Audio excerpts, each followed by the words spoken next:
Terror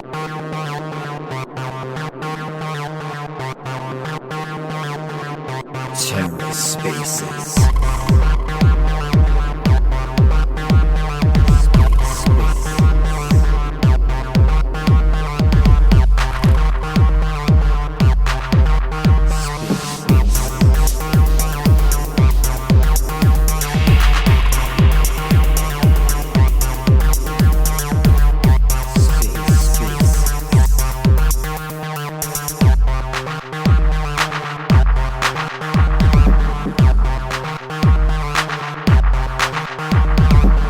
Hello and welcome to The Ether. Today is Wednesday, December 7th, 2022. Today on The Ether, part 1 of a 2-part RAC FM, Giga Rugged. Let's take a listen. Fucking Elon, man. Sort this shit out, man. I mean, Rarma, Gaines, what the fuck happened there? Like that this is getting to the point where it's ridiculous. Like, the height of the best conversation, like you listen to, you're like engrossed, right? And then the rug you. Rarma, I've brought you as a co-host, bro. Gaines. Fucking hell, I'm sick of these spaces, man, Gaines. For fuck's sake, man. Dude, that was you. You freaking tried switching to your alt account. We already. What are you talking about? Why am I gonna start one straight away? Come on, man. Fucking give up the ghost, will you? Squid. Yeah, I tend to agree. With So whom? for future reference, With whom? you cannot change your Twitter account to an alt account when you're hosting a space because it'll end the space immediately. Dude, I did fuck all. I did nothing. I was listening to Rarma. I was engrossed. Wait. Like, I'm not being funny, but like Spaces is fucked right up right now. There's no one in. If you're in like a Spaces like denial right now, like these people with these big shows have multiple people with multiple devices like ready to go, like so they don't lose the space. What the fuck happened there? I was enjoying listening to your man's like Rarma. What were you saying? For fuck's sake. Yeah. Oh my god, I lost my voice. Oh my god, what the fuck? Hang on. What happened? What were to you saying, Rarma? What were you saying? Were you yelling at somebody? What were you saying? Rarma? Just want to listen to him. He lost his voice. All right, He was on the money though. He was on the money. So what happened was, right, I was speaking the truth, and Robo couldn't handle it, so he. Oh, fuck you, man, you daft cunt. Why am I going to end? Pleb, man. Why am I going to end a space when it's fucking already got loads of listeners? It's already got loads of airplay, and you're like, dude, what? Do you think I'm fucking Jimmy the Otter? Do you think I'm fucking pleb? Daddy, chill. Good morning. Daddy, chill. Good morning, Amanda. Good morning, Amanda. Hello. Good morning. I was enjoying that space until you decided to rug us, Robo. I'm glad that Gainsey stepped up. Listen, he's going to swear up and down that he didn't rug. It's the same way I know. he's going to swear up and down. Had you that someone made siphoned gas speaking in his some truck, truths, so. and you immediately silenced by Rarma. I'm going to bed. I'm going to bed. I'm fucking sick of y'all. Fucking do me fucking head in, man. Rarma, why do you sound like an old man? Don't even pretend Dude. to think that going to bed will solve that. Do you know what happened though? I literally got home. Wait. Do you know what happened? Do you know what? Guys, we should do a millennials only space, guys. Oh, yeah, woman. Oh. Excuse me, Amanda. What the fuck? Wait, what? Oh, fuck. Shoot. Oh, no. When is the That millennials? excludes Jomanda and Amanda. Oh. Twice in 2 days here, cat fight. Twice in 2 days. I think I just made millennials by like a hair, so I think I can come, guys. I knew that, Bbandz. I barely made it myself, Bbandz. All right. If they move it one more time, I'm out. I'm the baby end of the millennials.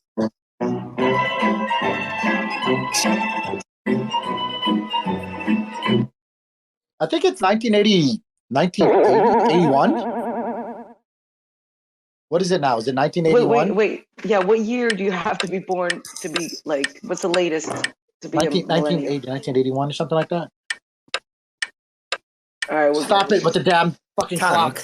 Tank. Can I please ask Tank a question? Tank, YouTube. You do YouTube streams.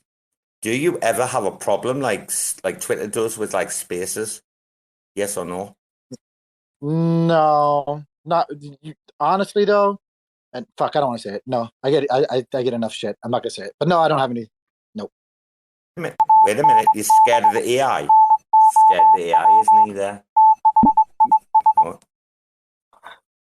I'd just like to announce that we have 360 in the room, and just like to say that we are very blessed, and I'd love for everyone to give us a big fist in the chat for 360. Thank you.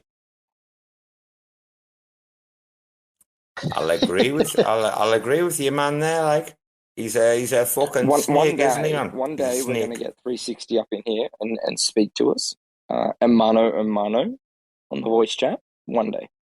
Well, who else has like stepped up recently? Like quite recently, Gaines will tell you, we've got like people out of their shell.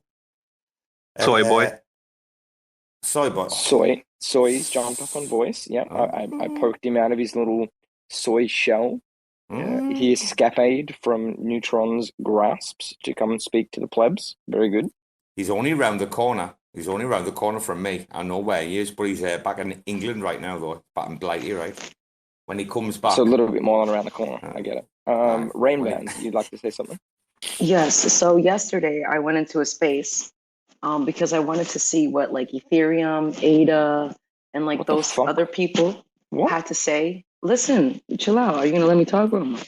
Okay, so I wanted them to tell me what they thought about projects that, the community was trying to like bring back to life, and like if they, if they're going to make it. And they kind of basically laughed and were like, you got like a 10% chance, maybe 1% chance, or less than 1% chance if let's say a project is going and the project gets rugged and then the community tries to take over. So I just wanted to say that I had Tank in the room in there with me. He was listening because I just wanted to know what they were, what their thoughts are. Juno's definitely got like at least 1% chance of succeeding when the community takes over, like at least 1%. I wasn't talking about Juno, but damn, son. Oh, guys, they've got no shot. No shot. No, I'm just kidding. I was actually talking to them about Lavana. Wow. I was actually asking them about specifically. I told them the whole story and shit. Just kind of gave them, and then they were like, "Yeah, no." So, but I just wanted to know. I wanted to see, like, because we're always in our own little circle talking to each other. I wanted to see what other people thought. Rainbands. I understand what you're coming from. I think we had this on RAC FM the other day when it was unrecorded, RAC FM, because RAC FM's recorded, right? So it's obviously subpar to RAC FM. We discussed Lavana the other day, and specifically terror projects that came from Luna, right, over to Juno. And we're like, the REC gang, right? They obviously announced themselves as like, hey, we are now on Juno. Like, they attempted to like have this whole meme thing and like represent and like trying to overthrow the REC gang. Very, very like massive failure, right? But then there's like the Lavana crew who are like, oh my god, we're Lavana investors, we're Lavana riders, we love the Lavana dragon eggs. But they're like, don't make fun of us. I mean, me. I mean, like, the way I used to be. Rarma, you fucking mad. I don't give two shits. Like, Rainbands knows I love it. But my point is more like, all of these Lavana investors are like, oh my god, we're getting rugged from the VCs. And I'm like, okay, so like, REC gang and RAC exist on Juno. Like, as much as everyone's like, oh my god, you're on secret. Like, our platform's on Juno, right? REC gang, like, they don't have a platform, but they're on Juno, right? I've never heard anyone be like, I'm a Lavana rider, and oh my god, the Lavana crew is so good. Like, my point is like, there is like a private community, and my question is like, are there more of these, and how do we make them more vocal instead of being closed Discord or Telegram communities, how do we make them have voices in the community and like actually participate and engage in the blockchain that they're building on, and not be some, you know, piss squeak shitty community who exists on Discord and gets shit on by VCs, and instead be a community that can actually speak up and speak out against people who aren't having aligned interests in the project that they've invested in. Because I've never heard a person on Twitter be like, Levana's doing bad shit, until I heard people talking about Discord. And if there was people on Twitter being like, Levana's fucking rugging us, you know, I'd be there fighting for you and be like, what the fuck? Like, who the fuck are these people? Why are you rugging this community who's invested in you? But I can't do that when it's all in Discord. Correct. Yeah. I must say, like, Levana have been just like AWOL. Like, I've never... In the last, like, 8-10 months or something, I've never, like, even heard of them, seen them. I mean, where's the presence? Well, they were doing a no-shill. They were trying to be like no-shill. Nobody talk about, you know what I mean? If you find out about the project, this is a fully no-shill project. So I feel like that kind of also hurt them in the end, because, like, they weren't going and making a lot of spaces. They weren't, like, all the time making sure that, you know, they were there, or, you know, engaging with the rest of the community in the cosmos. So maybe that's, you know, that's just kind of carried on. Oh, wait, Racøøn, the welcome to Rackville rap. What do they say? All shill, no kill. When we used to be back in the day, raving all over fucking Europe, like, and the great, we used to talk about songs, right? Tracks, yeah. You'd have killers and you'd have fillers.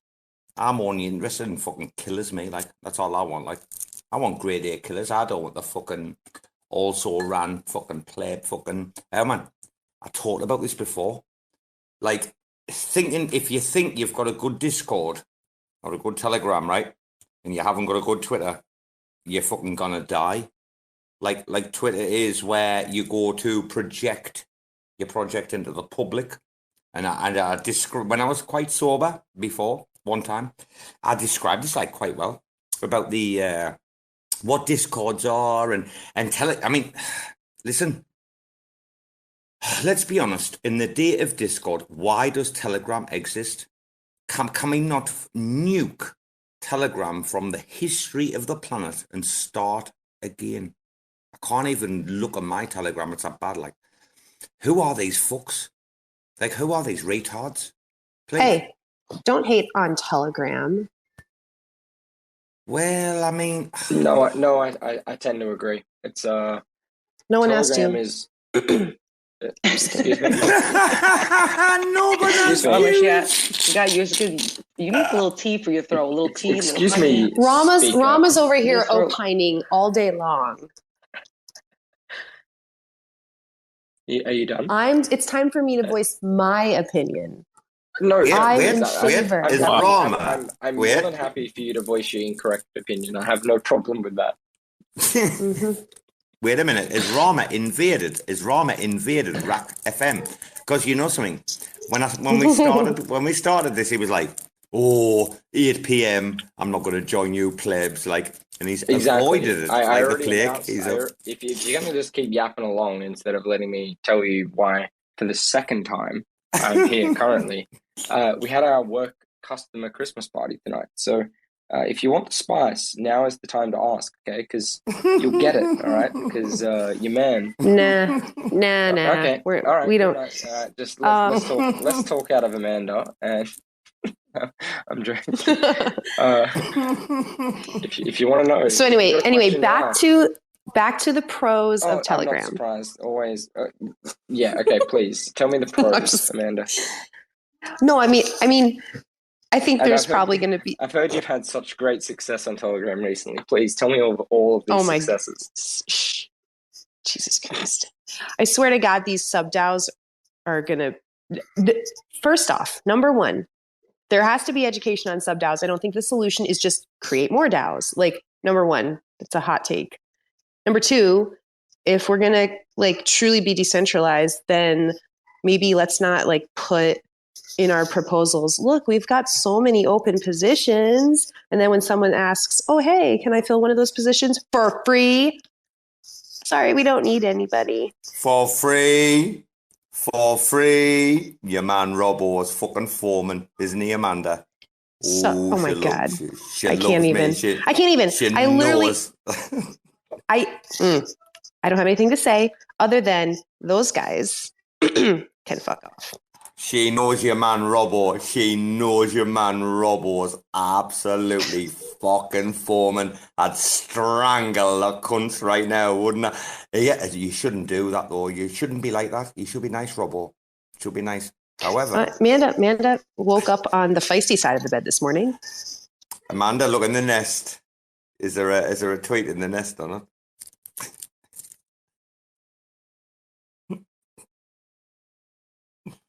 What, the raccoon stealing the Twizzlers? Oh, wait. No. Oh, my God. That's bad. This is recorded. There should be a new one. Is there a new one in there, is there? Sorry, sir. Sorry. Yeah. Never mind. Rarma? It's just so unprofessional. I can't even with, like, whatever. I hope they have the best success. You need to understand, RAC that your profile picture gives you complete and ultimate freedom from all of those who would dare to judge you for anything in which you would say, especially on RAC FM. So I implore you to speak freely and openly and from the heart and let yourself be free. Well, Robo's already made the meme. I felt like I was going to have like a Disney song starting in a second with Rarma. Right? Be free. No, it's just so frustrating. Like, and then another prop comes up yesterday where, hey, we're now going to create another sub DAO, and guess who's on the team? Same 7 people. Like, oh, but if you don't want these people, here's a way to like. Well, this one kind of makes sense, right? So I think currently, and listen to my words very carefully here. Currently, I'm not as upset about the newest one, but in light of everything else that's happened, the convert the core one, I think, is a very good prop, right? So what this does is it takes away voting power from existing members who may be able to influence certain decisions without the drama of removing certain members. And by converting it to an official sub DAO, they would be exactly the same as any other sub DAO. They would fall in line with all of the current sub DAOs, that they would be beholden to Juno governance, and any member or funding that they currently have allocated to them can be stripped or removed via governance. Yes. Now, they say that is actively a thing. However, we can't act on that via governance. So adding 2 new members removes power from certain members, which is a step in the right direction. Well, wait. Wait, Amanda. Very quickly. Okay. Wait, Amanda. Without the drama of removing certain members at the current point in time. Right, Amanda, before you speak, continuing on from what Rarma's saying, what you're witnessing is 6D chess in a public environment where there's no hiding space, right? When this like kicks off, yeah, your man JH has gone out on a limb, and if you look at like the rhetoric in the discourse in his tweets when he put it forward, right, it's very, very, very clever, and it's because he's been listening to like us lot, like voicing and sharing our concerns, and he's like, nah, things have to change. We have to draw a line in the sand. And DAO V2, which I said like the other night, everything hinges, Rarma, on that. And how many months have I been calling for the? I think the word is is it dissolution or devolution? Devolution. Yeah. D. Well, actually, it will be pronounced devolution. No, not devolution. It's devolution. Thank you. I want to make sure I got that right. It's devolution. Devolution. It's not devolution. Devolution, woman. Aluminum, aluminium, devolution. tomato. Devolving. Devolution. No, I'm just kidding. Devil- Stop. Let's just say the D. Let's just say the D. The D of Core 1 as an entity who's been calling for that for months and months and months, right? So this is the first step towards that. And I think this is a great subtle step towards that while we address a number of the other issues that the community's been asking for. And the goal is to address the major concerns of the community, which we all know about. And then once those things have been addressed, and my goals are my personal goals, and people might be like, Rarma's guiding and influencing. I'm a fucking dude who's from the community, and yeah, I can talk to some people, but I don't have that much power, right? Let's sort out Juno, right? Juno at its core, sort out the funding. Well, can I give you? Wait, guys, wait. But okay. Wait, Rarma. Rarma, can I add? Can I add? I want to add to what you're saying right now. To quote Bbandz, move over so we can all get a tug. Rarma. All I'm looking for is a tug that's not crypto related, and I'm a happy man. I'm a happy Rarma. Bbandz. I want to ask you a question. I want to ask you an open question right here, right now, right? Well, it's not open. It's probably a closed question, actually. Do you think there are members of Core 1 who want to exit? Who want to exit in some degree, some form, and at the minute they can't, but they want to, and we're going to push them. Is that right? Can I keep saying yes? Yes. Okay, go on, talk. Okay, so, please do tell. I'm not going to name names. I think there are people who no longer have Juno's interest, or Juno is not in their interest. Uncle Wolf retweeting Rarma yesterday. Uncle fucking Wolf. He didn't retweet. He replied. Uncle Lobo. So what I was saying was Juno needs to sort out Juno and the community, right? So let's sort out funding, as in address the funding issues that Don and 360 have been raising recently. I added my little prop thing in there to help trying to formalize that and have good discussions to achieve good results for that stuff. Next up, constitution. That needs to be addressed. We need to get a constitution in place to make sure that the whale situation doesn't happen again, as much as we can't get rid of it. Next up on the list, I would like to see the whale tokens addressed.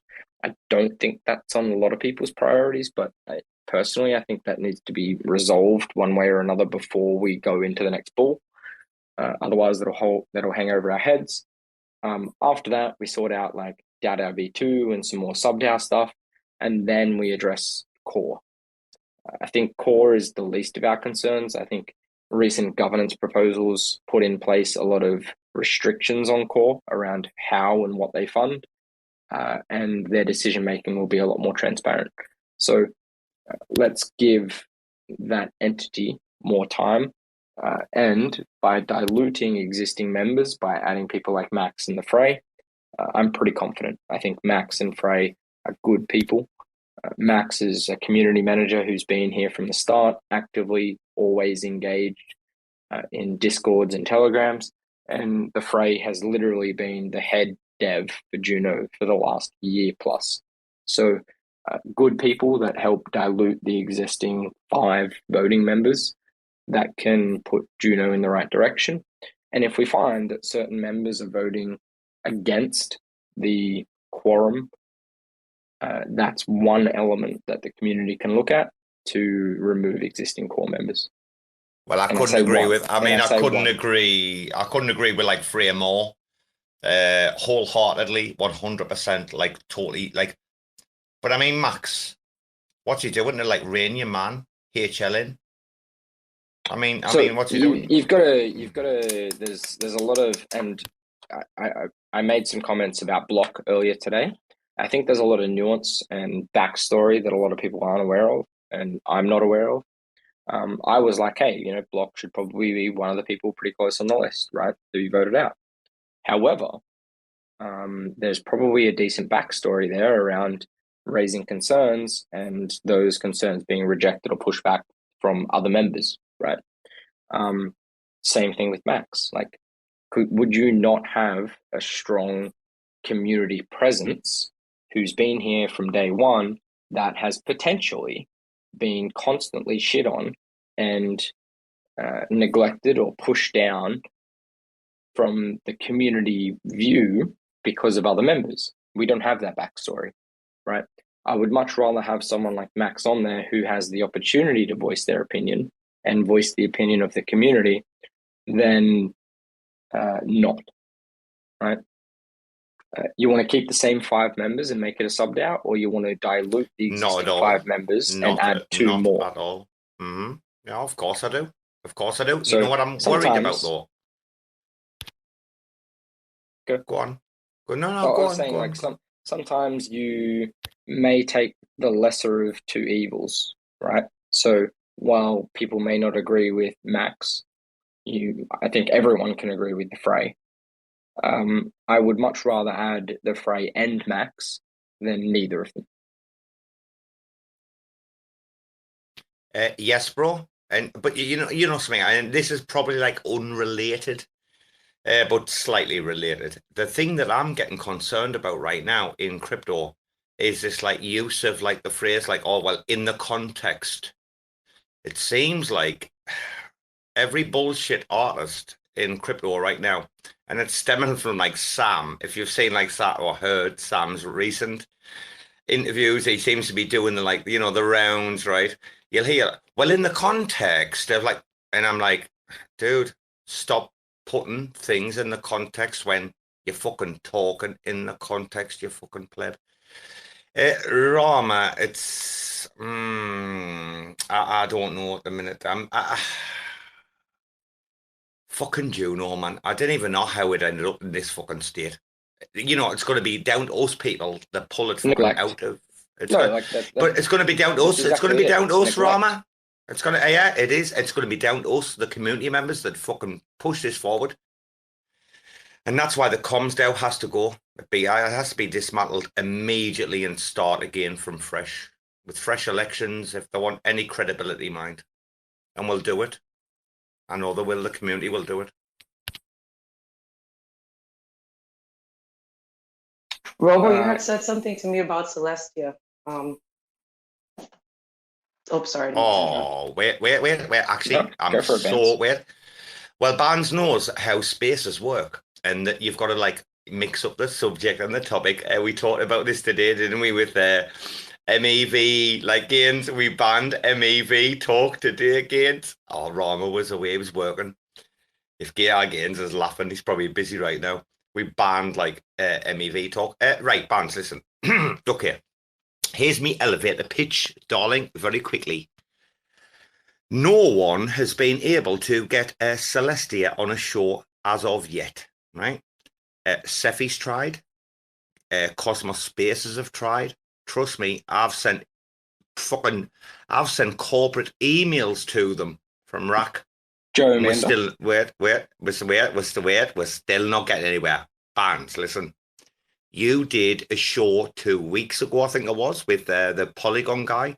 I don't know what your replays have been, but you were almost at like 1,000 listens.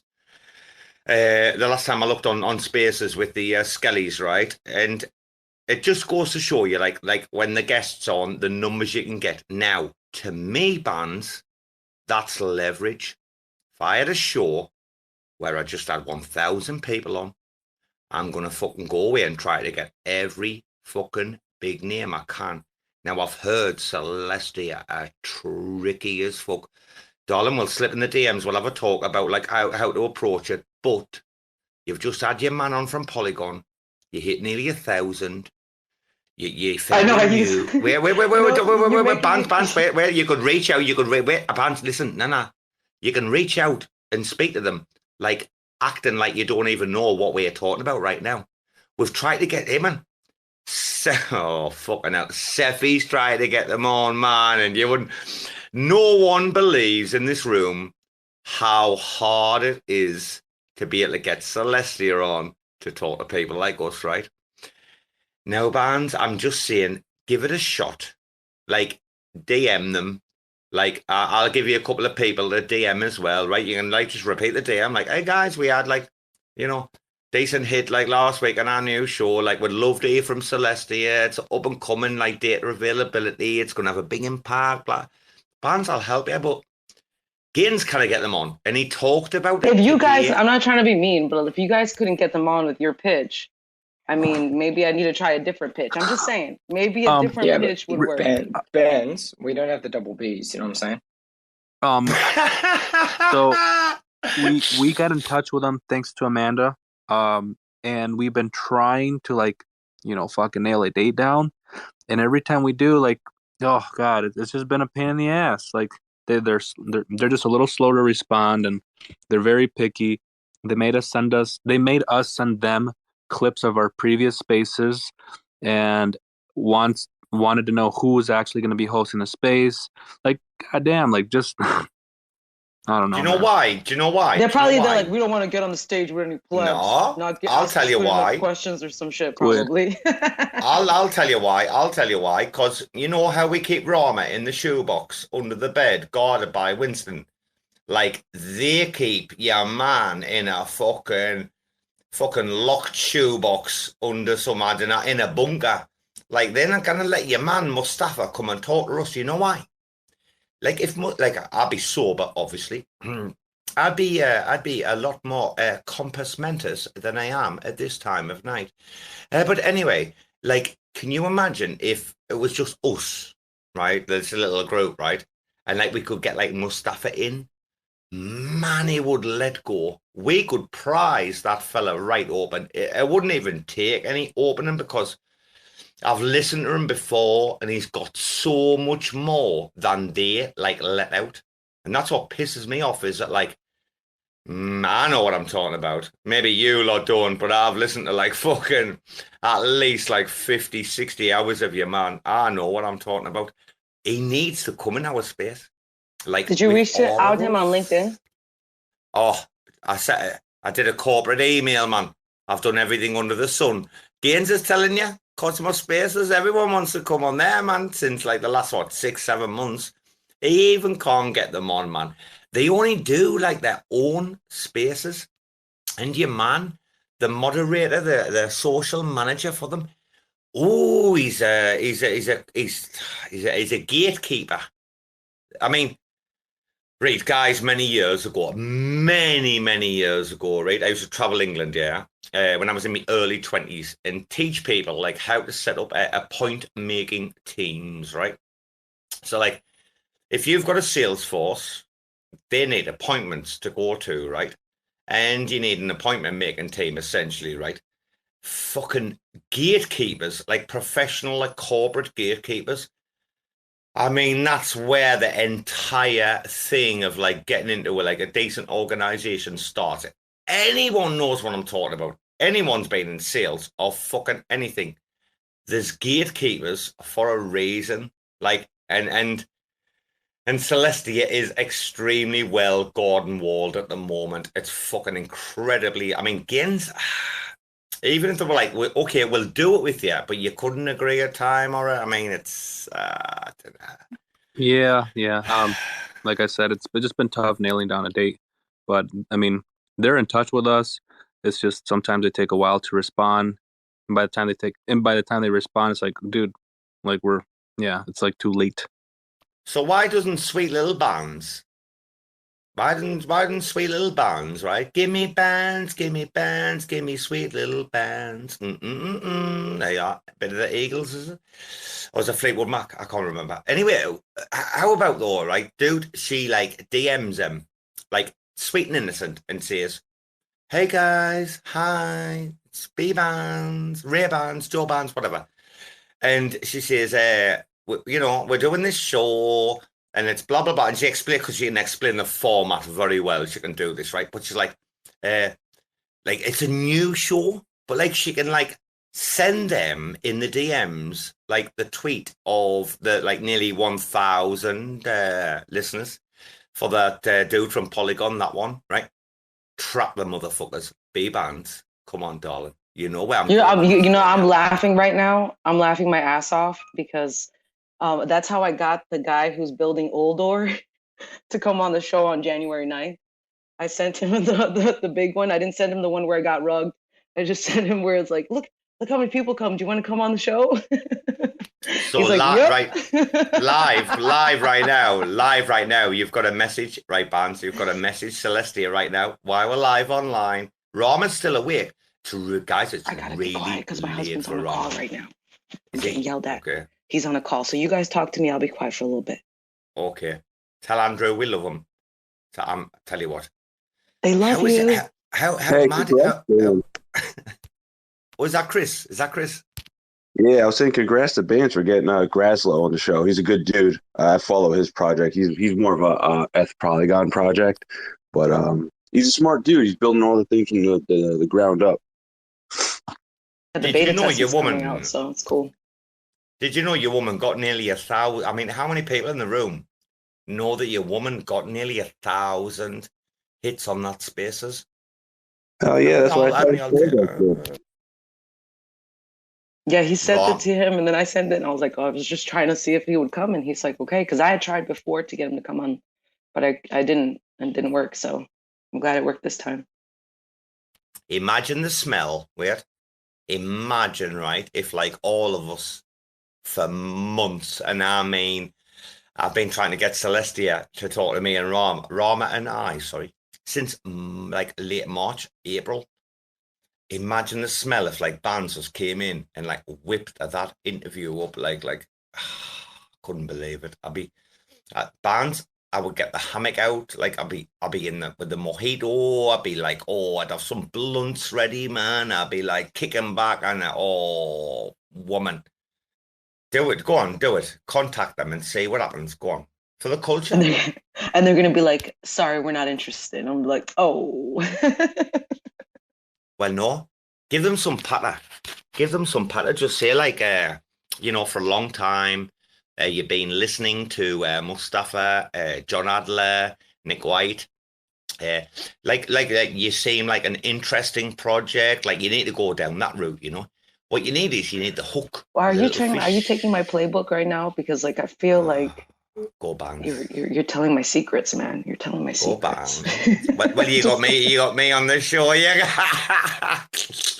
Hey, I'll tell you what. Last night, for anyone listening, I went off it on. Well, I didn't go off it, but I just like stated my like opinion on your guest that you should have had like the no show on Monday. Wow, God. Rax would never fucking ever no show someone like that, man. Oh. Fucking terrible, man. You shouldn't be doing that shit. You know what's sad is that I confirmed the appointment and everything, and they were talking to me like they were going to come. So I think that's kind of what made me a little bit more annoyed about the whole situation. If they hadn't confirmed, and I was just kind of like, whatever, assuming that they're coming. Okay, I assumed I got made an ass out of. But this time I was like, sure they were coming. So it kind of like was like, oh, but that's just my opinion. Nah. You bang on, nah. Gains, just spot on, like that's like, I don't know. It's like, I don't want to say it's a level of like disrespect. I'm just saying that like I would never do that. Like if someone like message and like you reply and you're like, yeah, like even if you're late or something, you're still gonna and I don't even know if they are prominent like at the moment on social media, so I have no idea if like since Monday, which is like 48 hours ago, I have no idea if they've been like tweeting since, like as if like nothing's like. Bbandz, did they share it on their TL? That's an interesting question. I don't know, but they were very happy that I was sharing their art on other platforms. Like people were asking, hey, what is a cool project to get into? And so I had shared their art and been like, oh, this is one of the cool projects to get into. They had no problem liking my tweet and liking me sharing, but for some reason they couldn't show up the next day. That's all I'm saying. Well, okay. Well, we'll bring Tank in here, but all I'm saying is like, okay, the minute that I was banned on my main account, the Robo account, I was on Pikey, and like Bbandz had asked me before I was banned, and I was like, well, Bbandz, I'm really sorry. She's like, no, just come on as Pikey, it's fine, right? But like, guys, that's a professional account, right, of a project, yeah. And if they didn't like retweet out, like as Pikey, I was retweeting out, obviously. Even afterwards, I was like, as Robo, I was retweeting out kind of thing. Like if IBC friends didn't like get that invitation, accept it, and then like retweet that out saying, oh, we're going on here, blah, blah, blah. They didn't do that. That is fucking terrible form for a professional person. Yes, Tank, yes. What's up? Talking about being professional. Yeah, there's a lot of unprofessional stuff happening in the space. But speaking about being professional, I just kind of want to kind of maybe pivot a little bit. Looking at all these validators in the Juno ecosystem, if you want to be considered professional, guys, take notes from Blockchain. Look at their motherfucking website and take some fucking notes, because that's how you do a goddamn website. That's how you put out information. If you're a validator, you want to be taken serious, look at that motherfucker's website and take some fucking notes, because that shit is professional as hell. Well, Tank, welcome to the conversation. I highly appreciate your enthusiasm. I must say, it rubs off on me, bro. Tank, I love a bit of Tank. I've been listening quietly this whole time. I love it. Well, bro, Todd is a like uber professional. I'm sorry, I'm moving around, guys, and this fucking I'm moving food around and everything. Todd is like Rarma can speak on Todd probably better than anyone. Rarma, you like Todd? Or are you a sleepy little pleb? He's probably sleeping already. No, but like going and looking at, I'm not picking on Blue Stake, right? And actually, matter of fact, I bumped them up from my score, by the way, from a 4 out of 10 to like a 5 out of 10, I think, because I was doing a lot more digging, and I like, yeah. So I'll just say, like, look at Blue Stake's website on their Twitter profile, from their Twitter profile, or from their Twitter page. I guess I got that wrong. Timmy was saying, I'm such a boomer. And then look at Todd's, and then you go, what the fuck? That is somebody to be taken serious as far as a validator goes. And then you look at these fly by the seat of your pants kind of setups, kind of like I'm dogging on Blue Stake's specifically webpage, and you look at that and you go, what the fuck? But yeah, I just wanted to say that. Tank, were you here earlier when Rarma was talking about like Todd's tool? It's like yeah. Put like in the Juno. Yeah, okay, yeah. Yep, and he has like, again, guys, if you guys have never actually like peeked into Todd's or Blockchain's website, like that's the kind of validator I want to delegate to, along with Cosmos Spaces and a few others, right? But like that's what I'm talking about. Nah, bro, don't, dude. Our fucking website, bro, is trash. I mean, it looks like my 14-year-old son made it for us at school. It's complete trash. But at least you admit it, though. Oh yeah, obviously, right. Fair play, yeah. And you know what? I want to look. I want to look for someone in the community that wants to build us a website. The people that we have came across, they get on calls with us, and we tell them, hey, can you send us like a quick little portfolio of what you guys have built? And they don't send us a portfolio. So if you guys know anybody that's interested in building us a website and is serious about it, obviously we have to pay for it. I'm not gonna let people do this for free, but please let me know and send them my way. Get me in touch with them, because we do need to like fucking redo our website immediately.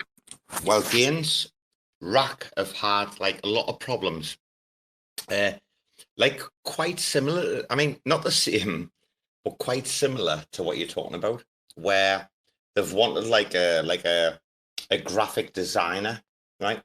And like they'll ask people in the community that they know are graphic designers, and it's like people like have. I mean, dude, what people are quoting right now for work is fucking scandalous.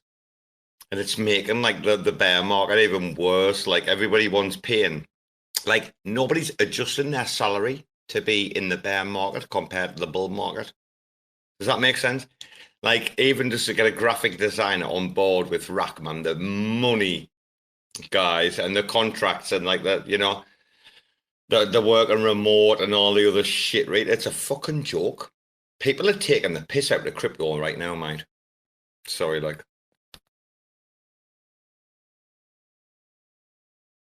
Yeah, what happened to Rarma? Is he asleep? Probably. He knows what I'm talking about, though. Dude, it's like even like you heard Grits today. Shilling to be a moderator with on anything. How much? What is it? What's a mod? Can anyone in the room tell me?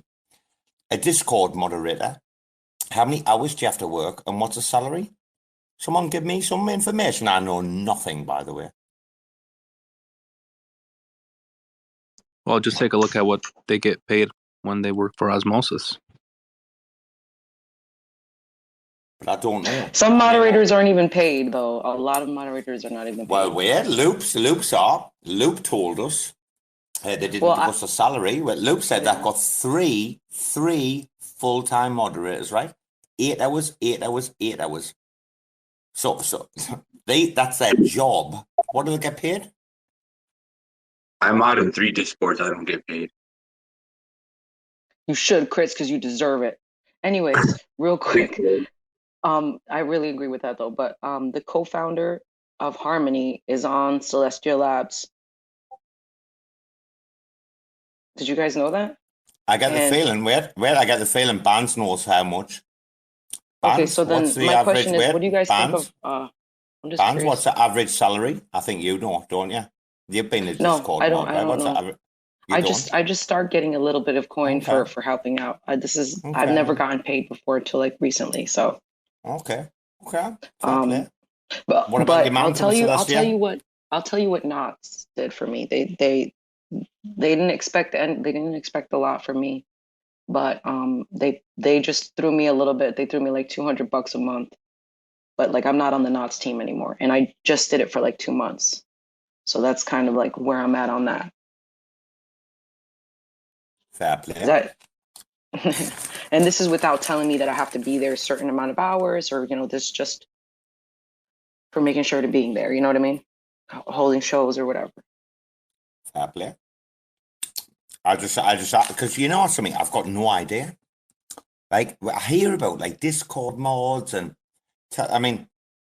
Grits today was like, oh, if you know any L1s, send them my way. And he was like, I mean, Gaines today was like you heard that like so many times, right? He's like talking about being snowed in the house, can't go anywhere and blah, blah, blah. And he's like, I understand. I just want, by the way, guys, I'm eating food right now. If I sound like a pleb. Yeah, I just wondered, like what salary is it? Fucking hell, man. Am I the only guy in CT that's like not aware of any salaries or payments? Like for fuck's sake, man, I've got no idea. I'm glad I don't, but I would like to know. Okay, so listen, you can go if you go into there's certain different places that have where you can go in and check for jobs, and it'll tell you how much they're looking, for their mods. What is it called? Where do I Go to a job board. Hold on, let me find a job board real quick.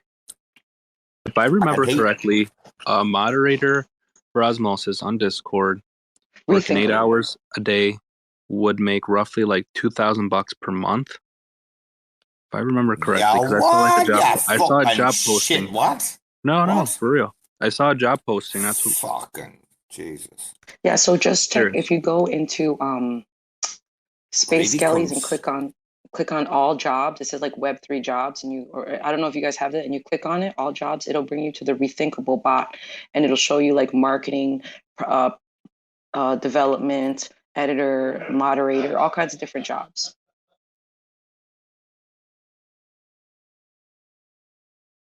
Is that where the seed money goes? Is it? Is that where the seed money or the mint money goes? Is it? Is For that how what? No, it's contractors for get this into is it? for this is across all of this is like a classifieds thing. I think a lot of people can get this little link on their Discord so they can show all the different jobs out there. Since I've joined Racøøn, I forgot all about like greed. It's like something that hasn't even like entered my like stratosphere for 1 minute of 1 second of 1 day since I entered the Racøøn community. I'm so happy I live in like my little bubble where greed and the fucking thirst to fucking get ahead of the next man, the rat race, isn't it? All this shit, this Discord mod, this fucking whole thing, right? The shillfluencer, the entire thing, isn't it? It's just basically like transplanted the rat race from the tradition, like the traditional rat race, right, into the human context rat race, and like fucking hell, man. Everything I joined crypto for, right, at the minute, except for a little bit like our devs, everything I joined crypto for is like now just rotten to the core and turning me away. Like I need to get back to that like libertarian aspect and not trying to rug each other, and can we all be friends? Hello, Chris. Stop me, please, bro. Hey, what's up, buddy? I think it depends on what the person is looking for. Like, I don't look for anything from moderating Discord. I like the projects, and I just don't like people acting like stupid and just posting random crap that's like incorrect and spreading misinformation about stuff. But I do understand some people throw their services out there expecting to get crypto or a free NFT, and I just don't think that's the way you should do it. If you want to be a moderator, you should walk into things, not expecting anything, wanting to help just because, you're that type of person. And if you get something, be grateful, even if it's just like a cent for helping, Chris, I get you entirely. And I'm going to put a thing up in the nest right now. Like, I believe that you should work for a project before you are rewarded. As a dev, I think you should produce the goods before you are rewarded. And this is what this whole, the sub growth, the growth sub DAO. It's where this entire conversation is like floating, isn't it, around the same like arena. Is like being paid in advance or doing some work when things are successful, then seeing some reward. I mean, where do you draw the line with this, with crypto? Apparently, everyone needs to be paid up front. And nobody wants to be like willing to really show their colours and put the hard work in before the money comes in. It's fucking greed, man. It is 100%. And I feel like if you feel like you should be paid for what you do, write up a proposal then, and write up something and put yourself out there, put your skills out there, just be like, hey, this is what I can do and this is what I can offer. Give me a test run. Don't just say like, hey, I helped you out. I did this thing. Give me crypto and NFT because I spent my time doing it. Like, come on, we're all spending time doing stuff here. Chris, I've just popped that in the nest. I said I would, bro. I said I would put it in the nest, and that's my sentiments exactly. And I'll tell you where this comes from. Not partially, quite a lot of it actually. The meta rats, which I didn't partake in the meta rats, right? The reason I didn't partake in it because it was disgusting at the time. Oh, you had devs, you had all the shinfluencers, you had Sato, you had Liam, you had a Sunny, you had Jax, you had fucking everyone. They're sending these like one-on-ones, right? And look, dude, I'm at the end of me tether now, right now, right? I'm not talking shit. Like, I put it in the nest as okay. Yeah, imagine the feeling that Rarma had the day that, and he's wearing it right now, the day that the Gaines is not wearing his because he's a pleb. Fucking prick. Coming in RAC FM with that squid shit. Anyway, if you look at Rarma, he's PFP. Guys, like, Rarma earned it. And he earned it in so many ways. And if you look at mine, if you want to click on my PFP, actually, if you want to zoom in on the badge and see whose PFP is actually on my badge, that'll give you a good laugh. I dare you. I dare you to get my PFP up and zoom in on the badge and see who's on my badge. You mean chain? You mean chain, right? On my chain. Oh, sorry, dude. Sorry. It's fucking late, man. Come on. And I'm eating food, dude. What are you eating over there? Dude, what I'm trying to say is, look, right, Gaines. Tell me if I'm wrong. Look in the nest. Okay. Ask Rarma what it's like to get an honorary that you've actually worked for. You've actually worked for? It's incredible. Remember when the rats rained them down on everyone pre-mint? Everyone had one. Aye, how did that work out? Think about them, man. That's what I love about some projects. There's projects, guys, right, that I've looked at recently, like NFT projects, and like actually try to like investigate them like behind the scenes a little bit and to get my own grasp before I might buy like a few or whatever. There's a few projects like Skellies, for example. All right, there's a clear like value accruement proposition there, right? There's a value proposition that like moving forward there isn't any negatives, right? There's a few even trade wars, man. Like I'm like fucking hell, Racøøn, like if you look at like what these people are doing, they're doing fucking clever, fucking good things, like. But we just need to get rid of greed. That's it. I'm fucking all I want is to just get rid of the cunts, and people like us can hang around together.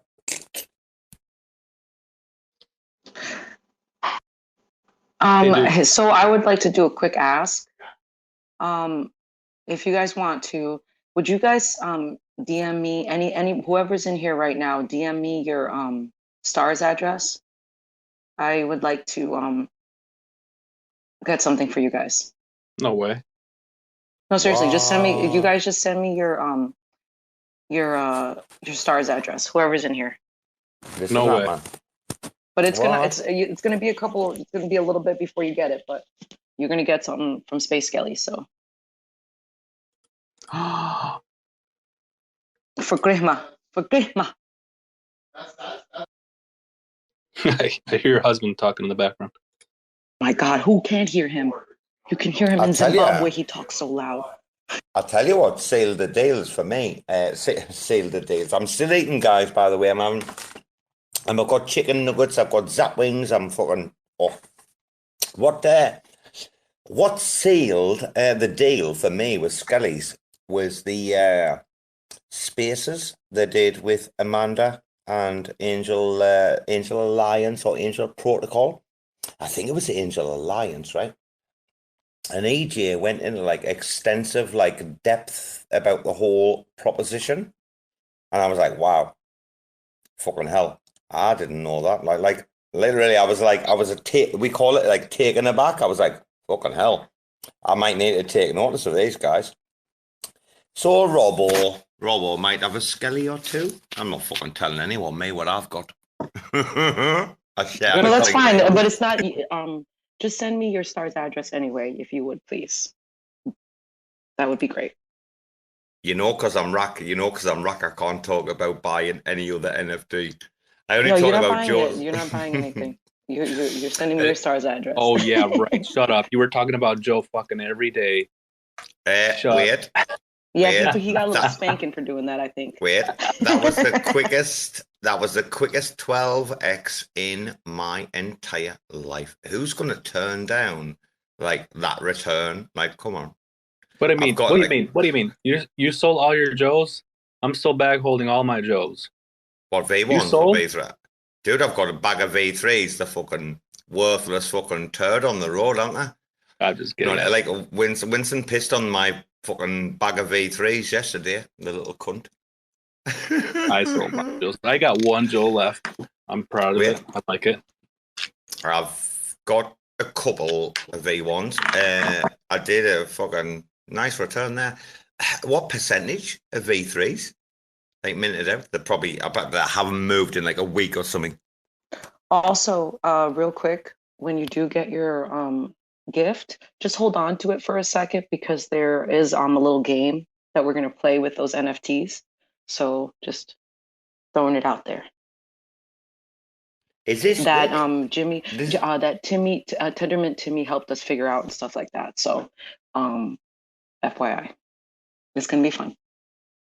So everyone in the room, send right now your star's address to Bbandz, and yeah, Merry fucking Christmas, you filthy animals.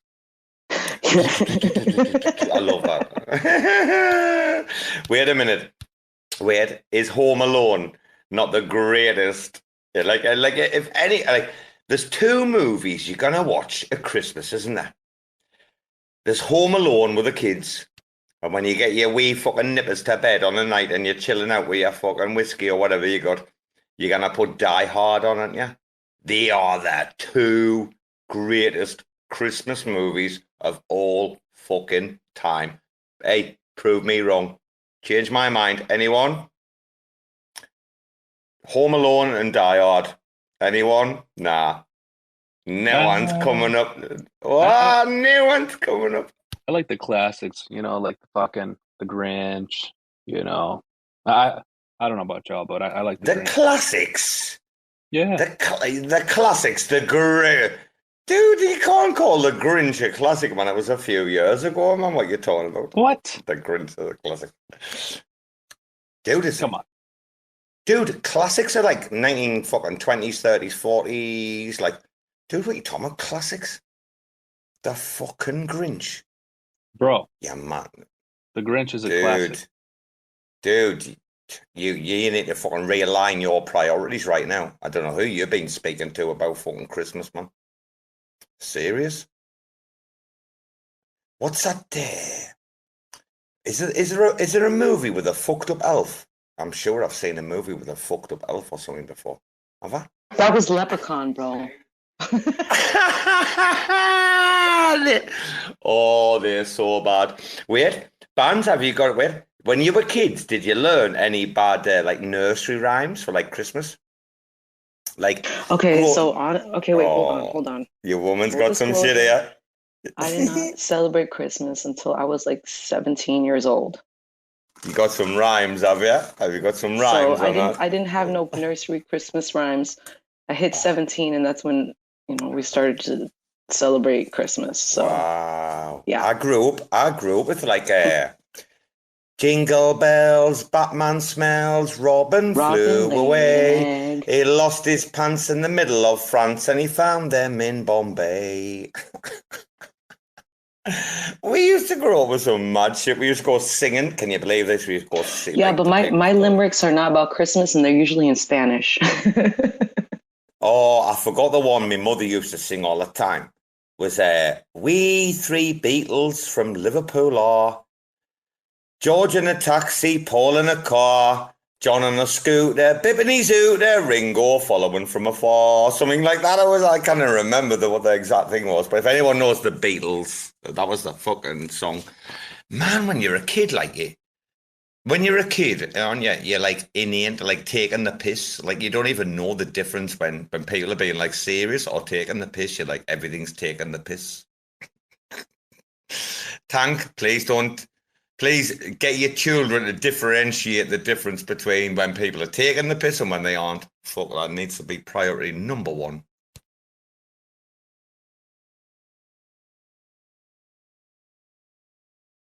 Anyway, anything new? Anything to talk about?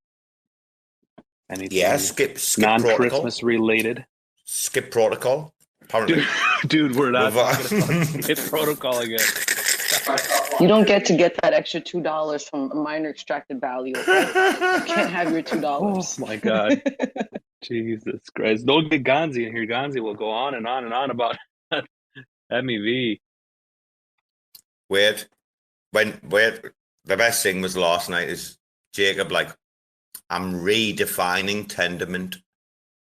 I'm redefining like Tendermint to like run skip protocol across the entire ecosystem.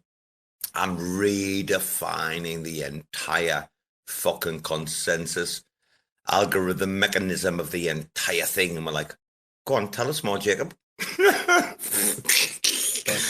Fucking last night, man. Even Harvey came in like Jacob's shrink. Like, I tell you what though, guys, right. Putting the joking aside, listen, all here in the room, listen to me now. Putting the joking aside, today I've listened to the whole thing, right, with Jacob, yeah, 3 times. Fucking go back, people, and try and isolate any other noise you've got around you or whatever, and really fucking focus on the things he says in the early story before we try to like narrow him a little bit and get him to the point, right? Fucking Jacob said some stuff last night that's absolutely fucking amazing. Like I was like, I will listen back today and I'm like, wow, I didn't hear that last night. And then that was the second time. And I was like, after I finished, I was like, nah, I need to go back again and like I need to listen to that, because if you can sift between those thoughts that were getting pumped out at such a rate that's like, it's quite phenomenal, isn't it? To keep up with that many thoughts and that many ideas per second, it's quite a task, right? But if you go back and you listen, I think you might be very, very surprised, actually, at some of the hardcore stuff he had to say about MEV and about... it wasn't just about that, though. It was a mempool. And when he went... That's when things started to get really interesting. I mean, I don't know if anyone here... welcome, Miss Slinky. Yeah, woman, Miss Slinky's joined the chat. She's always welcome, isn't she? She's a lovely soul. Fucking Strawberry. What I'm going to call her Miss Strawberry from now on. Fuck Miss Slinky, Miss Strawberry. Hey, Robo. What, bro? Sorry, I just got a message from Chauncey in the Cosmos Spaces Telegram, and he said, would appreciate any love we can get on this governance proposal. Believe it's a major win-win across the board. It's a proposal that he put on Commonwealth called Juno Locked for Good Social Impact Staking. Have you had a read yet? Dude, I've done fucking 20 hours of spaces in 3 days. What you talking about, you pleb? What you talking about? Okay, this one was just posted yesterday. I'll share it in the group chat, and then I'll tweet it out so people can take a look. Wait, what was that you just... Can you repeat that one more time? I missed that. It's a proposal called Juno Locked for Good Social Impact Staking from Angel Protocol. Chauncey's the author, though. He published it yesterday. Maybe I can just give you guys a quick overview of it. Let me read it. We're excited to present this opportunity to move our Juno ecosystem toward the forefront of social impact by utilizing a portion of the community pool. We can create a generative giving engine that drives tangible, real-world positive impact. Give once, give forever. That impact is not only good for humanity, but will in turn increase visibility for the ecosystem and provide a bulwark. How do you pronounce that word? Bulwark against public criticism. Bulwark, yeah. Yeah. We are suggesting 340,000 Juno to be staked against Angel Protocol's charitable validator to fund global NGOs making a difference on the ground selected by the Juno community. Wow. Wait a minute. Wait. What? Wait. That is a fucking... Wait a minute. Give me that number again. That is a... Wait. Actually, wait, I'm thinking... No. Immediately, though, I'm thinking about this on 2 levels, right? Yeah. I'm thinking, how big is that number? And I'm also thinking, what is the benefits of a large number like that being locked down for a period of time and not just like available to go on the market? What was that number? Give me that number again. 340,000 Juno. Okay. So like 680 grand USD. Yeah, $578,000. Yeah. I mean, to be staked to their validator. So I'm not finished. Which is 100% valid. Which is they're 100% validator, right? So wait a minute. I mean, wait a minute. We have to get this in context. Like, what was Tank's ask in the Spirit of Juno, which I know was only on combat, but was that 200k, right? Yeah. Was that 200k? Tank. Damn it. Tank was 200k. I don't know if you're here, but yeah. Tank said, no, he doesn't have to be here. Robo knows. But you think I forget anything, you pleb? Like, I fucking act like a dumbass for a reason to get rid of the plebs. Oh, me boss. HR's entered the room. Oh. Me boss just entered the room. Fuck, I better sober up right now. Wait a minute. Soy 2's in. Soy 2's in as well. What was the conversation, dude? We're talking about Ancient Protocol and the proposal of Commonwealth. Yeah. And I'm sure Tank was 200k. And he's 300 and something, yeah? I mean, you know, I'm all for it. Is it the right time, the right place? I don't know. That's not for me to make a decision on that. Like, is it really? I'll tomorrow when I wake up, I'll be like, okay, I'll kind of like evaluate like things a little bit more. Maybe think about what's going on, because, dude, it's hot sauce right now, isn't it? Juno's hot sauce right now. There's fucking shit going. There's shit exploding left, right, and centre. Jake's just put his fucking, obviously his prop up to make it, you know, to make Core 1 a sub there, and then they want to get people on and off the team and blah, blah, and then there's this shit with the comms there. And then there's this shit with the validators. And dude, can we get the boss up? Can we ask the boss if he wants to? Mind, Gaines, you have to take over. Can you believe this? I don't believe this. PR would have to pass to the tattoo artist. If your man comes up with, I can't speak to the boss, man. I'm going to speak to the boss in a couple of days when I'm properly sober. He's okay. Let's see if he wants to come up. Oh, he's okay. Hey, good morning, guys. It's been such a long time. It's like another life, man. What's up, Wall? Hey, not too bad. Dude? How's it going, guys? Yeah, good. Rarma fell asleep up here. Sorry. Are you kidding? I did. Yeah. I'm all right, boss. How are you?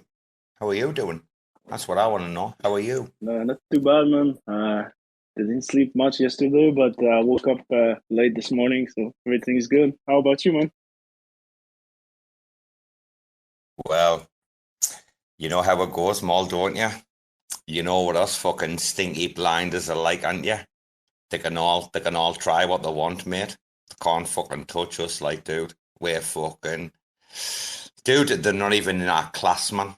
They're not even in our league, in our lane. Like, I don't give a fuck, man, about all this shit that people want to talk or whatever, right? Dude, we went there. Oh, wait a minute. This is going to be good. Hey, everyone listening. RAC. The other day, I went into Tank Spaces and I talked to Gelato. Now Rarma's never mentioned this to me. And I haven't spoken to you about it, though. But did you listen? Did you like Robo? Did you just checking about the code? No? Did you mean the... No, it's not the thing that you sent me yesterday. It's the other day. I don't think I listened to the whole thing, but I listened to a part of it. Or maybe I actually listened to all of it. I don't remember. Well, I mean, the respect, you know, the level of respect they gave raccoons was very interesting. And this prompted me to engage in further conversation, right? It's because they were like, right, you know, when you guys like put it out there, they were like all stations, like everybody, like literally the private like Telegram went off, and then it's like, right, bang. And they were saying like, you know, guys, you closed source. Like if you had wanted, you didn't have to make this public. In fact, you could have kept this very quiet, right? Obviously, the on-chain data would have outed us eventually, and there was no point. But they were like, you could have done this, but you didn't. And like, they were like, guys, we're really, really grateful. And you know what, Mol, for me, after what we've been through, I must say, when I spoke to Gelato last week, right, it was quite a humbling experience, right? In regards to like other projects saying like, thank you guys, like we know you took the hit, blah, blah, blah, but you did the right thing, like we're really grateful. It was quite humbling. And then to see you guys coming back and fighting. And more, listen, we're not going to talk tonight because we're going to keep the proper talk for the launch. Like, unless you're ready to launch now. I hope he's not mind. Mol, are we a day or two away? How far are we away from... Yeah, and maybe to comment on what you just said, like, yeah, for sure, our code is not open source because the only reason is, like, even we didn't receive any grants except for the RAC Juno grant that we received. I think it was 1,200 Juno, something like that. Like, the only reason why we're not open sourcing is because we never received any money. Otherwise, we would open source. Because, like, even myself, like, in my mind, I would like to open source. It's just a matter of not, I don't know, just giving stuff away for free. But yeah, to answer the other question, I think on Friday we're gonna release on Juno and 90% sure on Wawa as well. Mol, sorry, dude, I'm still eating chicken nuggets. I do apologize. Dude, I am as well. A mashed potato. Like, I don't know if anyone's had the KFC mashed potato and gravy. Oh, Jesus Christ, it's one of the greatest things on earth, honestly. Mol, I just was really impressed. I mean, I did go on to ask that particular one question. Like, hey, dude, we got exploited. What have you done to mitigate, like, these particular issues? I was really, like, buzzing, like, happy with the response, yeah. Dude, we're struggling, aren't we? We are in the depths of the borough, right? And we're being exploited. But, dude, can you imagine this community, what we've been doing while you guys can dev? You know we take care of business, man. While you fucking code. I know, man. And I can't get over, like, your new mic, man. I feel like you're a different man. Like, your voice is different with this new mic. Oh, HR, give me a promotion the other day. I was proper buzzing. Honestly, I couldn't believe my luck, man. I got the call and I was like, what? And I was like, yeah. All right. They were like, oh, you've been promoting like good people like Bbandz and like the other fucking spaces, right? Again, Mol, you're game for a round table, aren't you? And we're going to have to get this sorted and quickly as well. Because like some things are building up, Chris. Yeah, you game, yeah? Yeah, are you talking about the, I'm not quite sure about what you're talking, but I think if, like, just to give an idea, like you discuss about the exploit, like even us, we didn't know like that it was possible that such contract can have access to, like how it works is it's basically, you can imagine like you're sending a transaction inside a transaction, but given you're doing some changes in the states of your contract during the transaction, the other transaction that's on top, like the flash loan thing, it's able to see if you change some sort like of your state inside your contract, and that way you can exploit.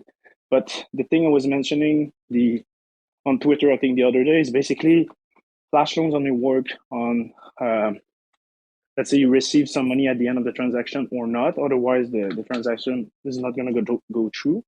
But basically what's kind of crazy about this thing is if in any point in time inside a transaction, you're showing something that's inside a state, well, it's inside the code, well, you are able to exploit it. So what I meant is if you're changing, let's say you're minting NFTs and you see you didn't mint the NFT you wanted, you can cancel the transaction and remint again. So it's kind of crazy what you can do with these things. So Mol, I want to clarify something here, if that's okay, right? In the investigation of the flash loan exploit, you guys saw like other things, or you became aware of other like possible like vectors of attack. Is that right? Yeah, that's basically it. Like Flash loan is only looking for a profit inside a transaction. But like I said, if you're showing, it's the same thing when I discuss about NFTs.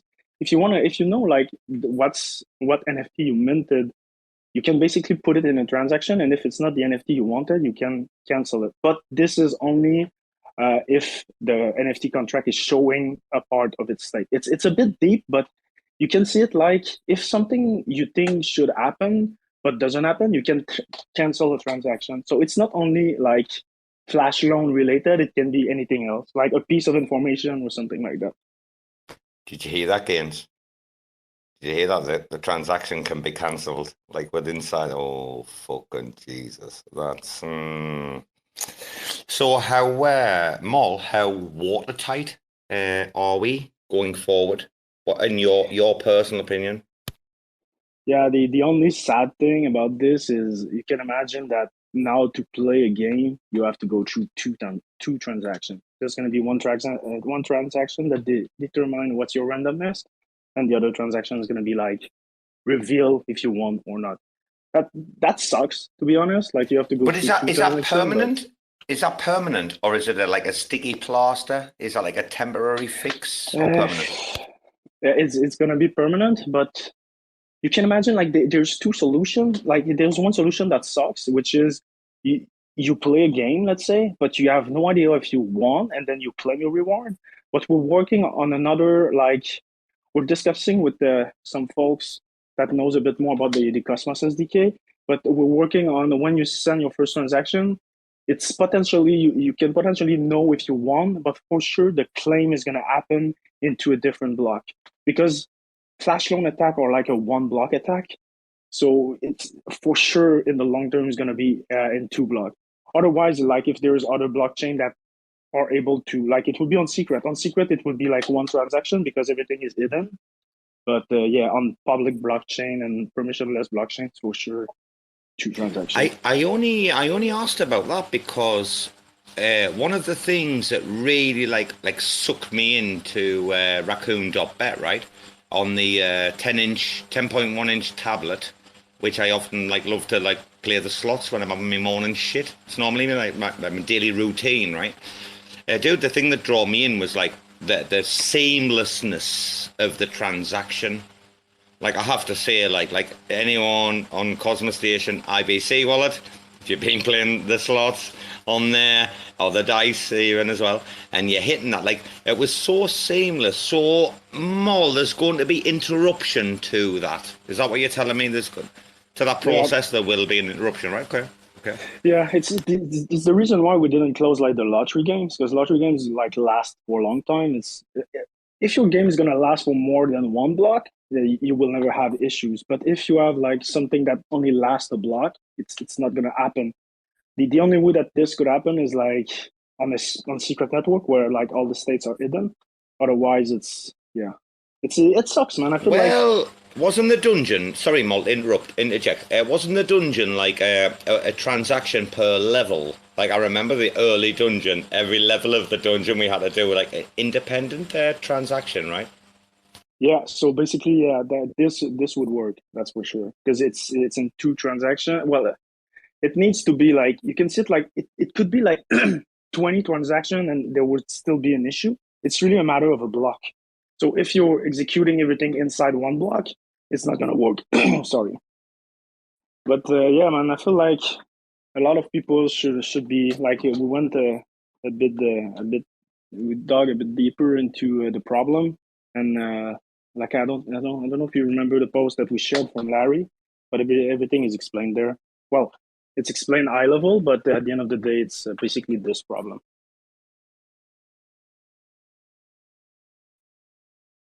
I can tell you guys are very busy, Mol, because you haven't been active on Spaces, so you guys been just fucking heads down.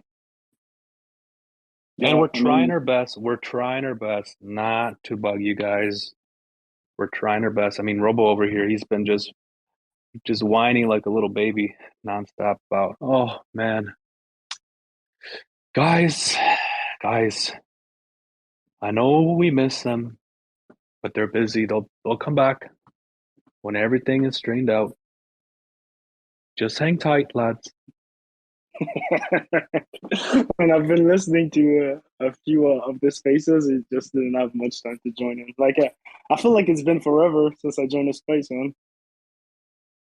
Your man Gaines trying to rug Robo in front of the audience. Look at the audience we've got. Gaines is trying to act the fucking player, yeah? I mean, Rarma, he's fucking asleep. Fucking cowboy, fucking fella. We've got your woman Bbandz. We've got Slinky. We've got AmanDAO. We've got 3. Dude, we've got the steam. Look at the guns. OX Ponzi. Jonesy, is it OX? Oh, fucking hell. OX Ponzi, OX Jonesy? I don't even know. We've got Caroline in the room. Dude, we've got all these esteemed guests, Gaines, and you come in here, take a shit on me like that. Fucking hell, man. This is what I have to put up with, guys. Squid. This fucking squid. Wait, more do you know about this Mol? I like to call him more, actually. Mol, do you know about this fucking squid or not? Yeah, I've read a bit about it, but that's pretty much it. I don't know if the Gaines wants to give me more information. If Mol knows about it, he knows more. I don't believe this. I'm right out of touch, Anna. He knows about it. I know he knows about it. And you know what? He's gonna keep it a secret. Wait, can I give you all a laugh? We should tag him. Wait, we should bring him in. Guys, can anyone see if we can tag Shroot in here? Wait. So last night we had the spaces and I tweeted out like a timestamp, Shroot. And I woke up this morning with a DM saying, "Bro, don't worry, I'm alive." Gaines, you're his boss. Have you had a DM yet? You know what? I'm actually worried about Shroot. Guys, no. And also, dude, he's fine. He's fine. He messaged me today. That's what I'm saying. Like, he messaged me today saying, "Oh, don't worry." Like, after the spaces last night, he's like, "Dude, I tagged him and I timestamped him, man, and sent it to him." And he's just like, "Oh, dude, I'm fine, man. I've just been on the session for like a fucking 72 hours." Dude, I'm worried about Shroot. Like, he's not been the same. He's not. Ever since that day he went out, I don't know what he did. He had a friend over. The dude's been like ghosting us. When's the NFT collection gonna launch? When's the NFT collection gonna launch?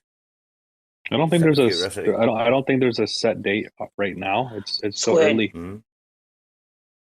Squid. Ooh. Listen, Bbandz. Squid. She gets it. So right, Gaines, Mol was not prevalent to today's discussion on For the Culture 30.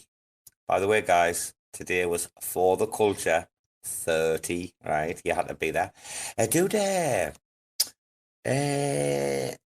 fuck, what was I going to say?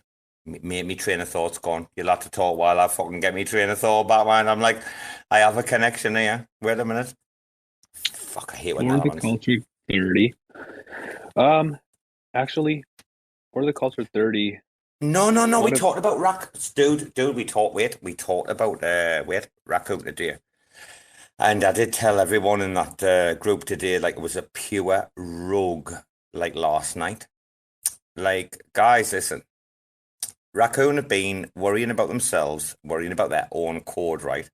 If anyone in the room thinks that Racøøn were going looking at other projects, open source code, and had seen problems, like, you're down horrendous. Like, literally, if you do not know the level of piss taking that was going on last night.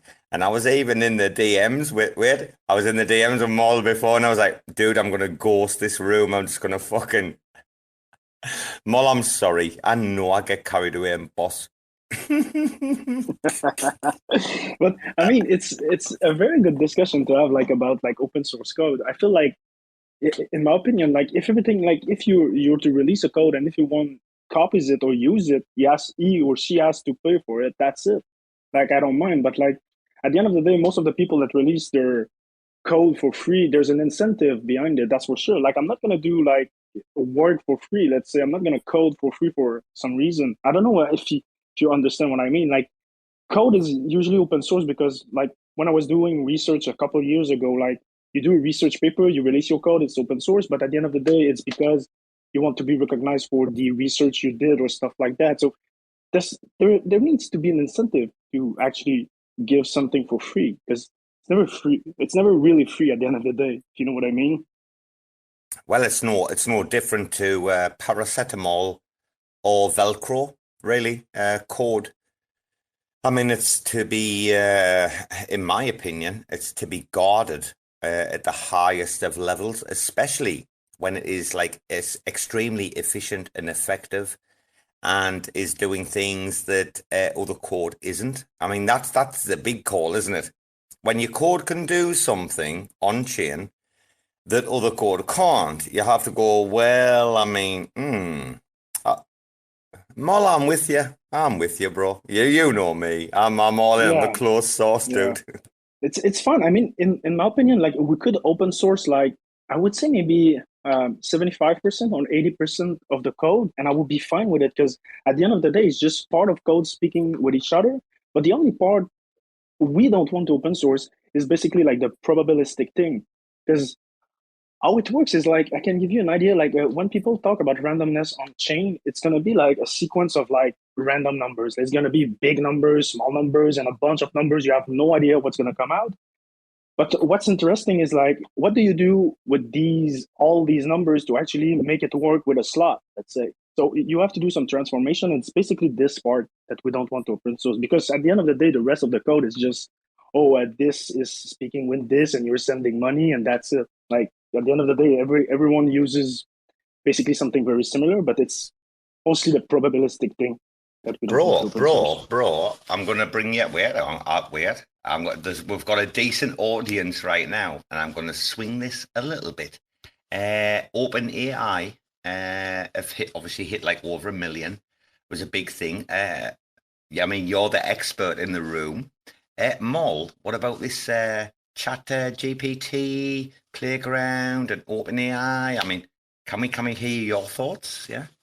Bro, this thing it's fucking crazy. I used to work with language model. Basically, how it works is this is a text to text, but I worked a bit with the language model, and man, you have no idea. Did they release like how much did it cost to actually train this model? Man, it's in the millions. No, like, they didn't. They didn't. Because I don't know if you remember the code it was playing. It's called AlphaZero or AlphaGo. It's basically playing Go against other people. And this thing, I think it cost like 2 million to train it. But a language model, just to give you an idea, when I was working with these models, it can, like a language model can take 3 to 4 weeks to actually train, just to have like a good language model. And this thing, man, if they're using like TPUs, which is more powerful than GPUs, I would be curious how much did it cost, because this thing is crazy, man. And why? Well, not just like, like the money, but like, what is the purpose of this? And when I ask a question, is that shit like being recorded?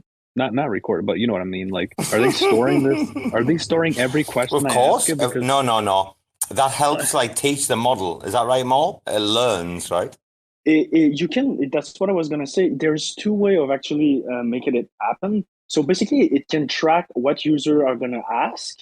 That's for sure. It's free, but it's not free. They're, like all the information that you're inputting, they keep track of it and stuff like that. But these model, like, you know how fast is it? It's like when you're sending an input, it's not going to train on this input. It's already trained and it's going to give you the output, but they can retrain it, let's say a day after, and they can improve the model, but they for sure keep track of everything. This model is just crazy, man. Bro, have you played around with it using like coding language? Yeah. For sure. I tried it, man. It's like you can ask the machine anything, man. It's I don't know. It's I would be curious. Saw that.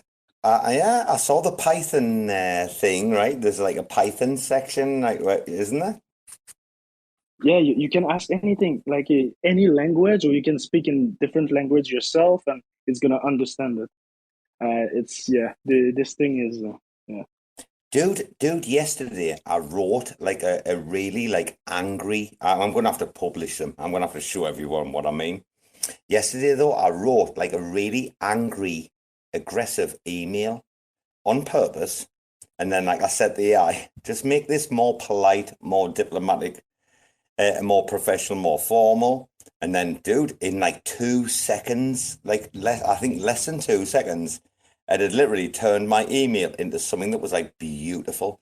I went right down the rabbit hole with what like AI can do to or help the kind of people that I help. I know that's like getting rid of your own job, but someone's going to need to coach these people how to do it. Dude, for non-English speakers, that AI is fucking amazing. I sampled so much from Playground yesterday. You know Playground, yeah? I did so much fucking playing around. Yeah, and the crazy thing about these models is, when you train basically these model voices, like models can't see words, or if you're sending audio, it's not able to see like an MP3 or a WAV file or anything. It needs to transform everything that's a letter or word and transform it into numbers, because a computer can only see numbers. And basically how it works is that it transforms like words or part of a sentence, or it makes relationship between the beginning and the end of a sentence, and it's extracting context. There's a bunch of things that needs to happen, but you can see it like even just one word in relationship with another word inside a sentence, the model is going to understand like the context and try to do different things. Well, on Playground, Mol, I noticed on Playground, if you're on the like right-hand side, the drop-down box, you've got different models. Now, I tried like asking like different things in different situations, right? And when I changed the models, there was like a dramatic difference in what it was doing. I can't, guys, I'll wait till I'm properly sober and I'll explain to you what I witnessed, like about what I did. But there were like, I think there's like 3 different like language models on Playground, right? And every time I put like the same thing into each model, dude, I was getting like a different answer, like a totally different context. Like I'll have to explain later. But it was like, I was like, what? And then when I went back and did it again, it was like it had learned from like the first time I'd done it. Does that make sense or not?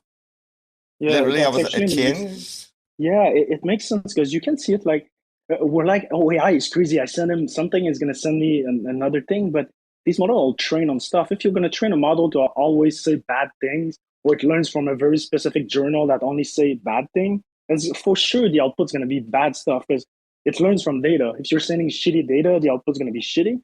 So it's for sure if you use a different model that was trained on very specific part of the internet, the output is gonna be different. But yeah, that's basically how it works. Mol, will there be any updates? Because this was like September 2021. That's where it like goes up to. It's like knowledge of the world. I mean, I don't know if you know or not, dude. Is there any plans to like increase that to current? Do you know what I mean? It cuts off like over a year, 14 months ago. Is there any plans, do you know, with OpenAI to like continue the knowledge or not? I have no idea. I haven't checked that much into the details, but yeah, it takes so much time to train these models. If they want to, like how it works is you can train a model and you can like, you can call it fine tuning. You can continue training the model with new data and stuff like that. But yeah, I'm pretty sure they can improve it. Yeah. They didn't do anything, or they haven't done anything to it since September 2021. So the AI that we are seeing right now is like 14 months behind, and everyone's still like enamored with it and like, wow, what's this? Like, but it's like still like 14 months behind, right? It's got no comprehension of what's happened like since in the world, right?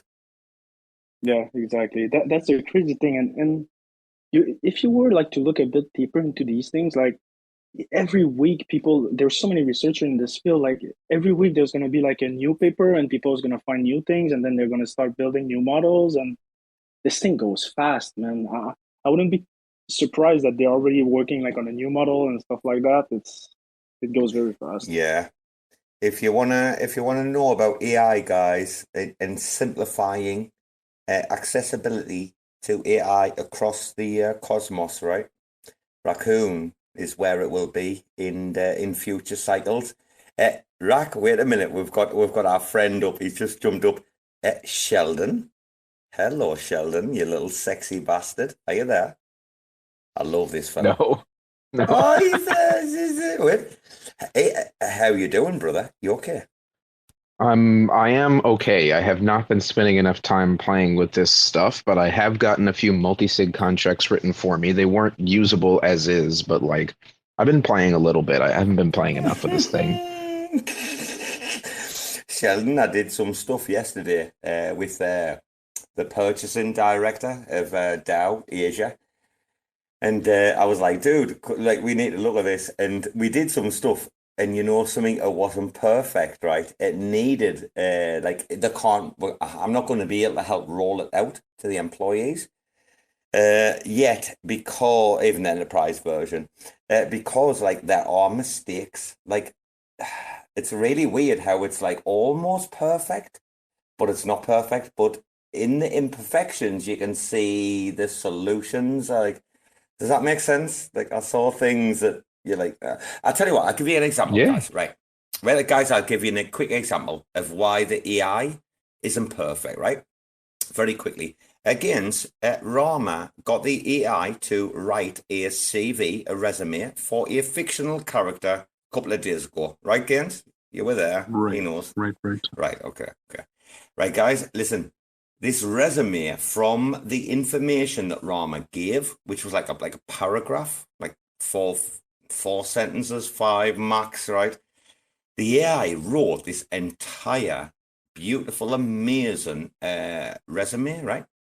But they fucked up because everything on the bullet point list, right, of previous responsibilities or, previous like tasks, yeah, it was written in verb 2 and then the missed 1, right? So that, like, I'm talking about at least 16 to 18, maybe 20 bullet points. I'll go back and I'll count them, guys, to give you an honest overview, right? So there's maybe like 18 to 20 bullet points, right? Every one began with like the past tense verb, right? The past simple verb, yeah? One of them, only one of them, begun with the adverb successfully, right? Now, adverbs do have like, see, some adverbs can't move. Some adverbs can move. Like, it's kind of weird. Like, adverbs are like a weird branch of our language, the weirdest of all in English. But never in the history of my job of 12 years, or considering myself to be an expert at what I talk about, right? Never would I see a shift. So in English, guys, when we teach this, right, it's basically called like an illogical or inappropriate. It depends where you're studying, which uni you're at, right? It's either an illogical or an inappropriate shift. Shifts happen in English in 5 situations. So that could be like a shift in voice from active to passive or passive to active, blah, blah, blah, right? What I want is, I want everyone to know that Robo knows what he's fucking talking about, like, and I'm not just like a pleb who's just like talking on spaces for the fun of it.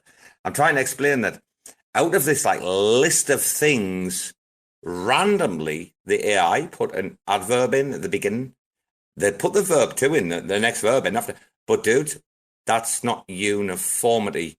That's not how AI works. So someone can explain that to me. Well, I'll shut up now. I'd rather have an AI that's more like human-like instead of like some sort of linguistics robot teacher, just so that it makes it feel like more human, more pleb-like, right? Fucking pleb. Go on, you daft cunt, talk to me like that. You fucking listen to. What happened when this OpenAI thing came out, guys? Have you guys noticed that a lot of people are starting to mess with like the AI like artwork? Because I've seen like a whole bunch of people change their PFPs to this like AI generated like avatar, and even like on. I'm not saying this. Yeah. You mean Lenza? That shit's really sad. So many people gave up their face mapping as property to that company because it was a trend. What?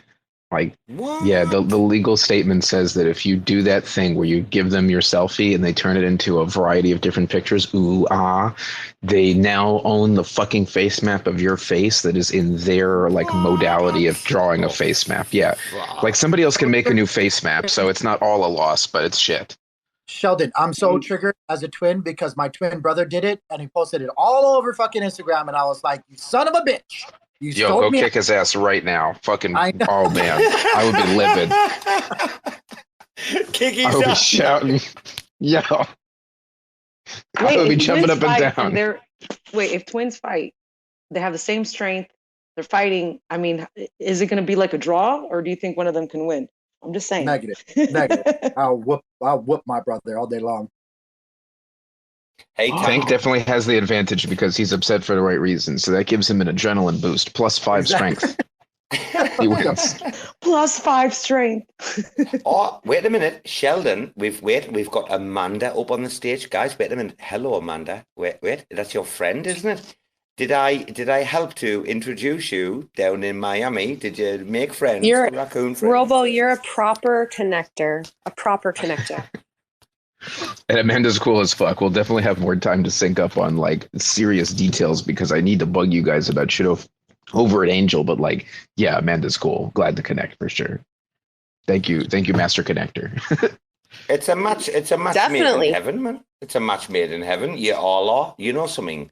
I don't know what it is. We are trying to encourage spaces where you come in, right? We even if we don't know you, we've never heard from you before. You request it, like we're going to bring you up straight away. Like everyone has to have a voice on My Watch Mind. I'm totally a man of the people for the people, and I highly believe that like it's us groups like this.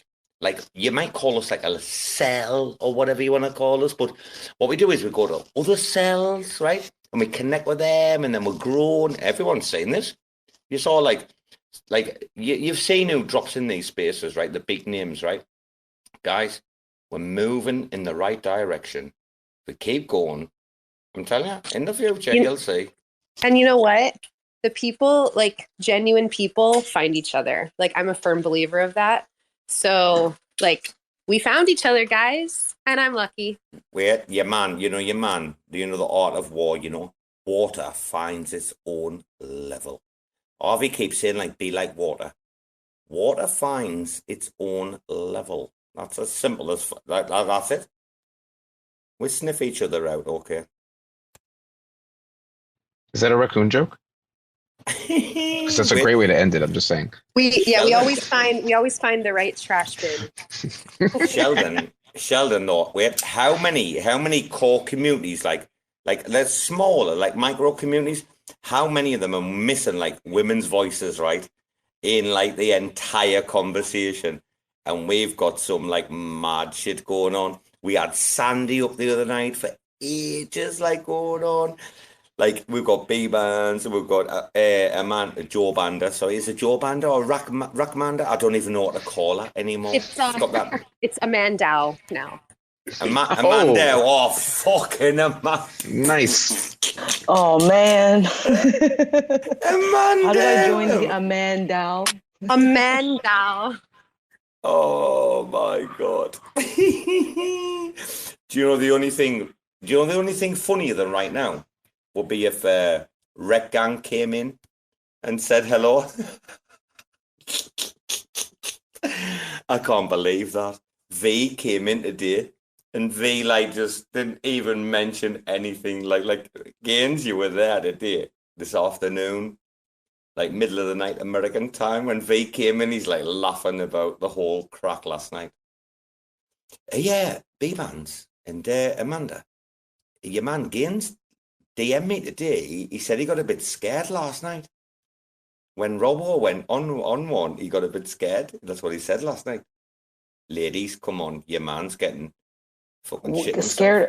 Wait a minute. Scared for what? I'm so confused. What are we talking about? Me last night When you was choking and because you ate that hot pepper? Nah. Freaking sweating and you're like, oh God, freaking bleeding out of your eyes and ears and you're still holding the space. Like, come on, man. No, last night when I said like my little bit about Racøøn, honestly, man, there's plebs out there that don't even know the game that's being played and like at what level it's being played. People like V do, like quite clearly, quite evidently, because he came in today and he's like, Robo, I heard about last night. Like, I'm not even going to fucking listen. He's just like laughing his head off. And he was saying like, if you can't use, you know, like this experience and wealth of people, of knowledge and of people who are willing to try to engage and, you know, invigorate like communities. He's like, you're just in the wrong game. Like, literally, you know, I'm trying to take the piss out of them like last night for a joke, and then your man's coming in like laughing his head off. Like, this is how it works. What people don't understand. We're all rugging each other every day, constantly, but in the nice way. In the nice way. There's none of us rugging each other like in a bad way, but we're keeping each other in the news cycle. Again, isn't that what this is about, Gaines? Keeping each other in the news cycle? That's what I thought this was about, no? Squid. I swear to God, if he says squid, oh my God, I knew it. I knew he was going to say squid. Kill him. I'll kill him. Wait. 1 second. Ready? Blue squid. Oh, how cool, and the ocean's so blue and deep.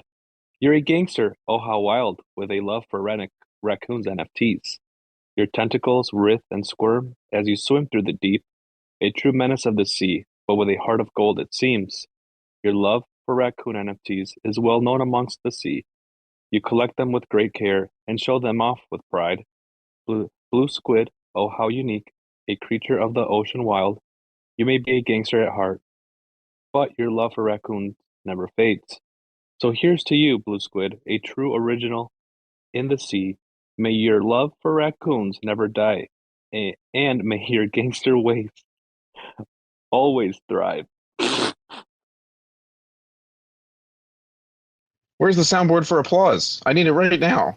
Like, did you? Wait. There you go. Did he just come on Someone didn't answer. Did he just come on a rack spaces and shill squid? Was that like one of those guerrilla marketing, you know?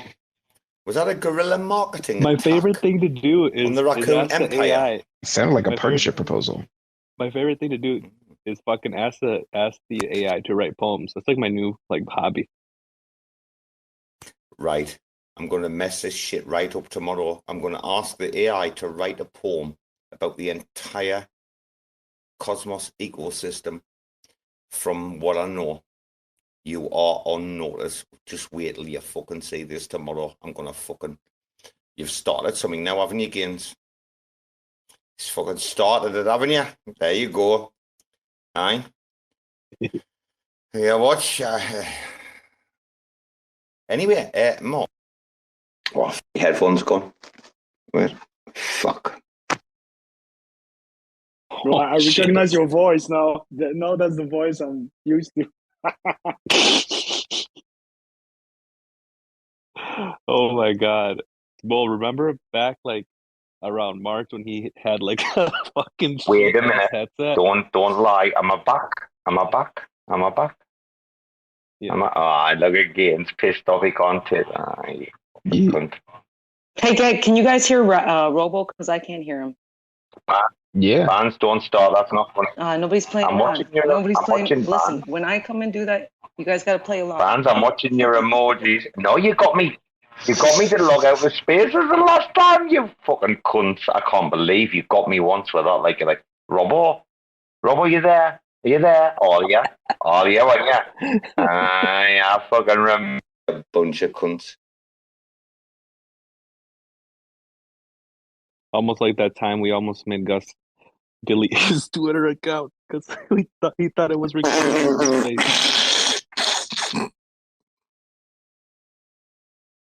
Oh my God, that was awesome. Oh crap! Now I can't hear him. Can you guys hear him? I don't hear I don't think him he's- at all. I hear I nothing. don't think but he's speaking. It's on mute.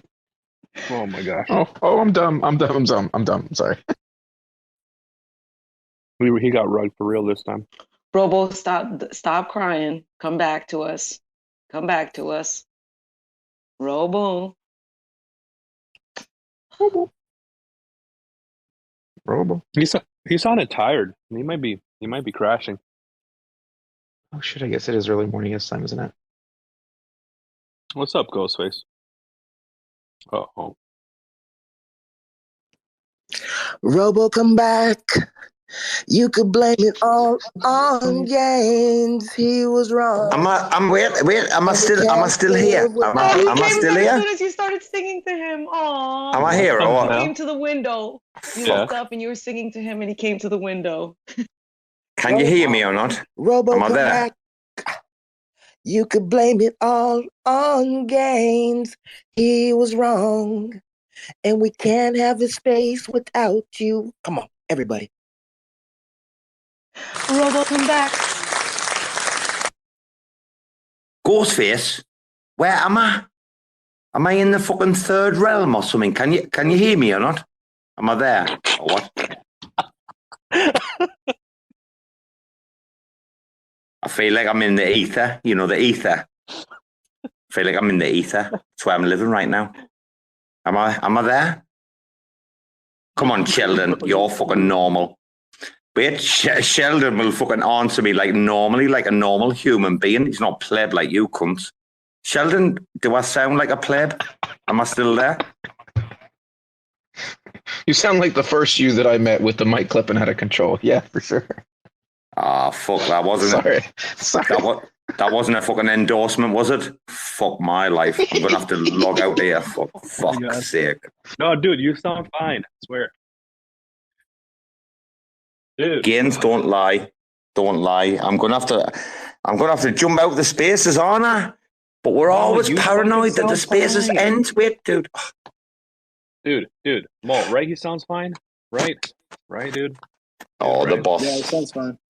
Don't ask HR. Don't ask HR. Right, HR. Is this true about we have games? When we go live, do we have some new shit? Can you tell everyone about some new shit? True, yeah. There's something nice. It's actually, I'm pretty sure, 90% sure that it's Gaines that proposed this feature, and we decided to add it. I don't know if you remember Gaines. I think it two months ago. It was the referral thing. So basically, now you can like when you play a game, you can add like I've been referred by this wallet. And we're going to start with the 0.5%, something like that. And every time a person's going to lose, then the house is going to share 0.5% with the person that was referred. So there's going to be a referral system. I think it's going to be nice. We'll see. Wow. That's fucking awesome. That's so cool. But you can't refer yourself. So, yeah. Well, yeah. How will you combat, obviously, like bot wallets and shit like that? What? I didn't understand the question. How will you combat like people from doing that kind of shit? You know, referring fake wallets. Oh, well, at the end of the day, like even if you're referring fake wallets, it doesn't change anything. Like people can refer its own next wallet, but it's only going to share a portion of the playing that you can do. But the one is going to be interesting is when someone like are giving away their account and they're being referred by many different people. I think it's going to pay off at the end of the day. But if you're just referring your own wallets, you're just getting about 0.5% of your loss, which is that makes sense. Like it's been calculated in, but if someone have many refers, that's going to be sick, I think.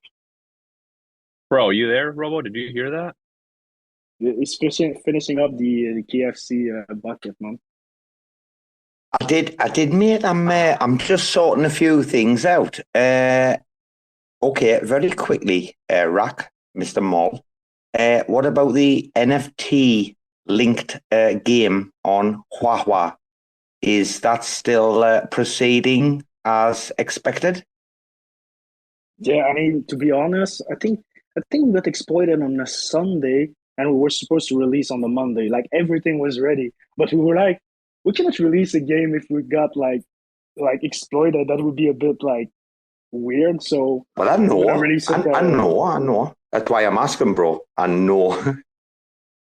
It's right. Basically, it's ready, and we're gonna release it. I think pretty sure it's gonna be next week or something like that. Wait, next week? Wow. Oh. Robo, I found an old clip of how I used to sound like on Spaces. This is from July. I don't know if you're ready for this, but here goes. We don't fuck around. We hide absolutely nothing. And Comdex dropping their list of shillers because of us. So fucking listen, we'll come after you all. We don't give a fuck. I feel like he's on a pirate ship. After I just heard that, and we're all there screaming, "Arr!" Wow. A lot weird. There's a lot worse than what you've heard there, and I'm going to tell you right here, right now, because Rarma knows. He's probably like, apart from Mole. I mean, literally, I think there's only Mole and like Rarma know, like some of the shit that's being called out on our shows, right? With like no fear of retribution. By a manifested agent. We have we does anyone think RACs care about anything? I said this today. Yeah, Mole, we got exploited. The code was weak. You guys have been away for 2 weeks, yeah? You wouldn't come back unless you felt it was solid. Fucking, we talk about phase 2, right? This is the phase 2. This is the part. This is where we get the ears and eyes on us, right? This is where people are going to come after us. We secure the code base, dude. Right? We keep a close source, right? We launch what you guys are going to launch, yeah? Us guys look after the socials, right? Hey, I fucking worry about these people that underestimate us, mind. Hello, V. Mole, I don't know if you've ever spoken to V, but I'm going to ask if he's got a question for you, because he's a really good guy. V, hello there. Hi. Are you there? Hey, man. V, Mole's up in the room. I don't think you've ever spoken to him, if I remember rightly. Do you want to talk to our dev? Got anything to say? You little pleb? No, man. I don't have any questions, to be honest. You've just put me on the spot. But no, Mole, nice to speak to you. I've heard a lot about you. Robo speaks very highly of you guys, and he appreciates the work that you guys do. That's nice to hear from. Yeah, that's nice to hear from you, man. But yeah, I think I saw you in Space, but I don't think we ever spoke. So nice to meet you, man. I did DM your page. I think maybe we've probably spoken in DMs, but we've not. One sec. Lovely though, wait, our V, I've got to say, guys, I've got all this traffic is rugging me so bad. Don't you by give the me way, shit. No, traffic, it's the bloody traffic, it's rugging me. I'm just trying to think of questions that I can ask Mole. Are you driving home? Home, are you? Yeah, I'm just driving home. Mole, what do you think about MEV? Mole, don't answer. Mole, wait. I'm gonna lose my fucking mind in a minute. I'm gonna delete my profile and go back to Pikey. I can't deal with this anymore. Mole, he knows what he's doing. He absolutely knows what he is doing right now. It's a legitimate question. I want to know Mole's opinion on MEV and extraction and all of that shit. I mean, you got to talk to Gadikian yesterday. I didn't. You went there. Okay, Mole, I don't know your opinion. Mole, what do you think about MEV? I don't know. I don't have strong opinions. I don't know what to say on this question. No, just explain MEV to me like I'm a pleb. Like I'm a pleb. Here we go. What is so difficult to understand about the reorganization of the information that is contained within that block? Like, and then if you can front run someone on that block, well, good luck. Like, wait a minute, Sheldon, we've had fucking drama for fucking 48 hours. My head is done right in with this shit, man. I can't. Dude, if I was to like add up, we've had nearly like 1 hour, 40 minutes of MEV shit. And then V comes in and he knows what he's doing. This is the funniest thing. But Sheldon's here and he's a very clever man. Sheldon, MEV, any thoughts, sir? I mean, there's multiple business models out in the real world that are dependent on flaws from other businesses. So, I mean, sustainably, yeah, I could see it being around for a long, long time. But I also haven't played around with anything like, like not front running, but like I haven't played around with anything on Ethereum, like getting ahead of transactions and being a dick about it. That's basically what MEV is to me. But like, I just... Okay, do you want to get into a philosophy discussion about like what it is to be adversarial to people who run the network that you're using? Like there's so much, but I might give you some context. I might give you some like background context. Okay. Is that the skip protocol? It's like fairly quite new to the greater like IBC Cosmos ecosystem, but they are like a lot of chains. Well, not a lot. I think again, there's like 6 chains. I think Skip are running on 6 chains, and there's quite a number of like validators like running like a Skip on those chains. Which again, what is Skip? It's like an MEV, obviously, but it sits on top of your validator node. And it sends like messages off to say like, oh, you should organize like the block that you're proposing in this particular thing. But then I actually went back and listened to Jacob, who talked about the mempool and the proposing the blocks, and that's where I got like quite interested. And that's when I was like, fuck, wait a minute, I need to get right into this. So Sheldon, MEV historically has always been viewed like frowned upon by retail as being bad because like, the people who can build the arbitrage bots and execute, the rich people that, but Skip are trying to do good with the MEV, meaning it will be distributed back to the people who are like, I say, like staking with that validator. I believe Skip are trying to change the MEV game. I don't know that much, Sheldon. I'm just trying to give you like the little bit of information that I do know. Yeah. What about MEVs, Sheldon? Well, we're not talking about Ethereum, I'm guessing. We're talking about a different... Are we talking about Juno? It's not long started. Gaines would know. Gaines, when did Skip start? Not long ago. On Juno, I'm not sure. I'm not sure how long it started on Juno. Right. Oh, wow.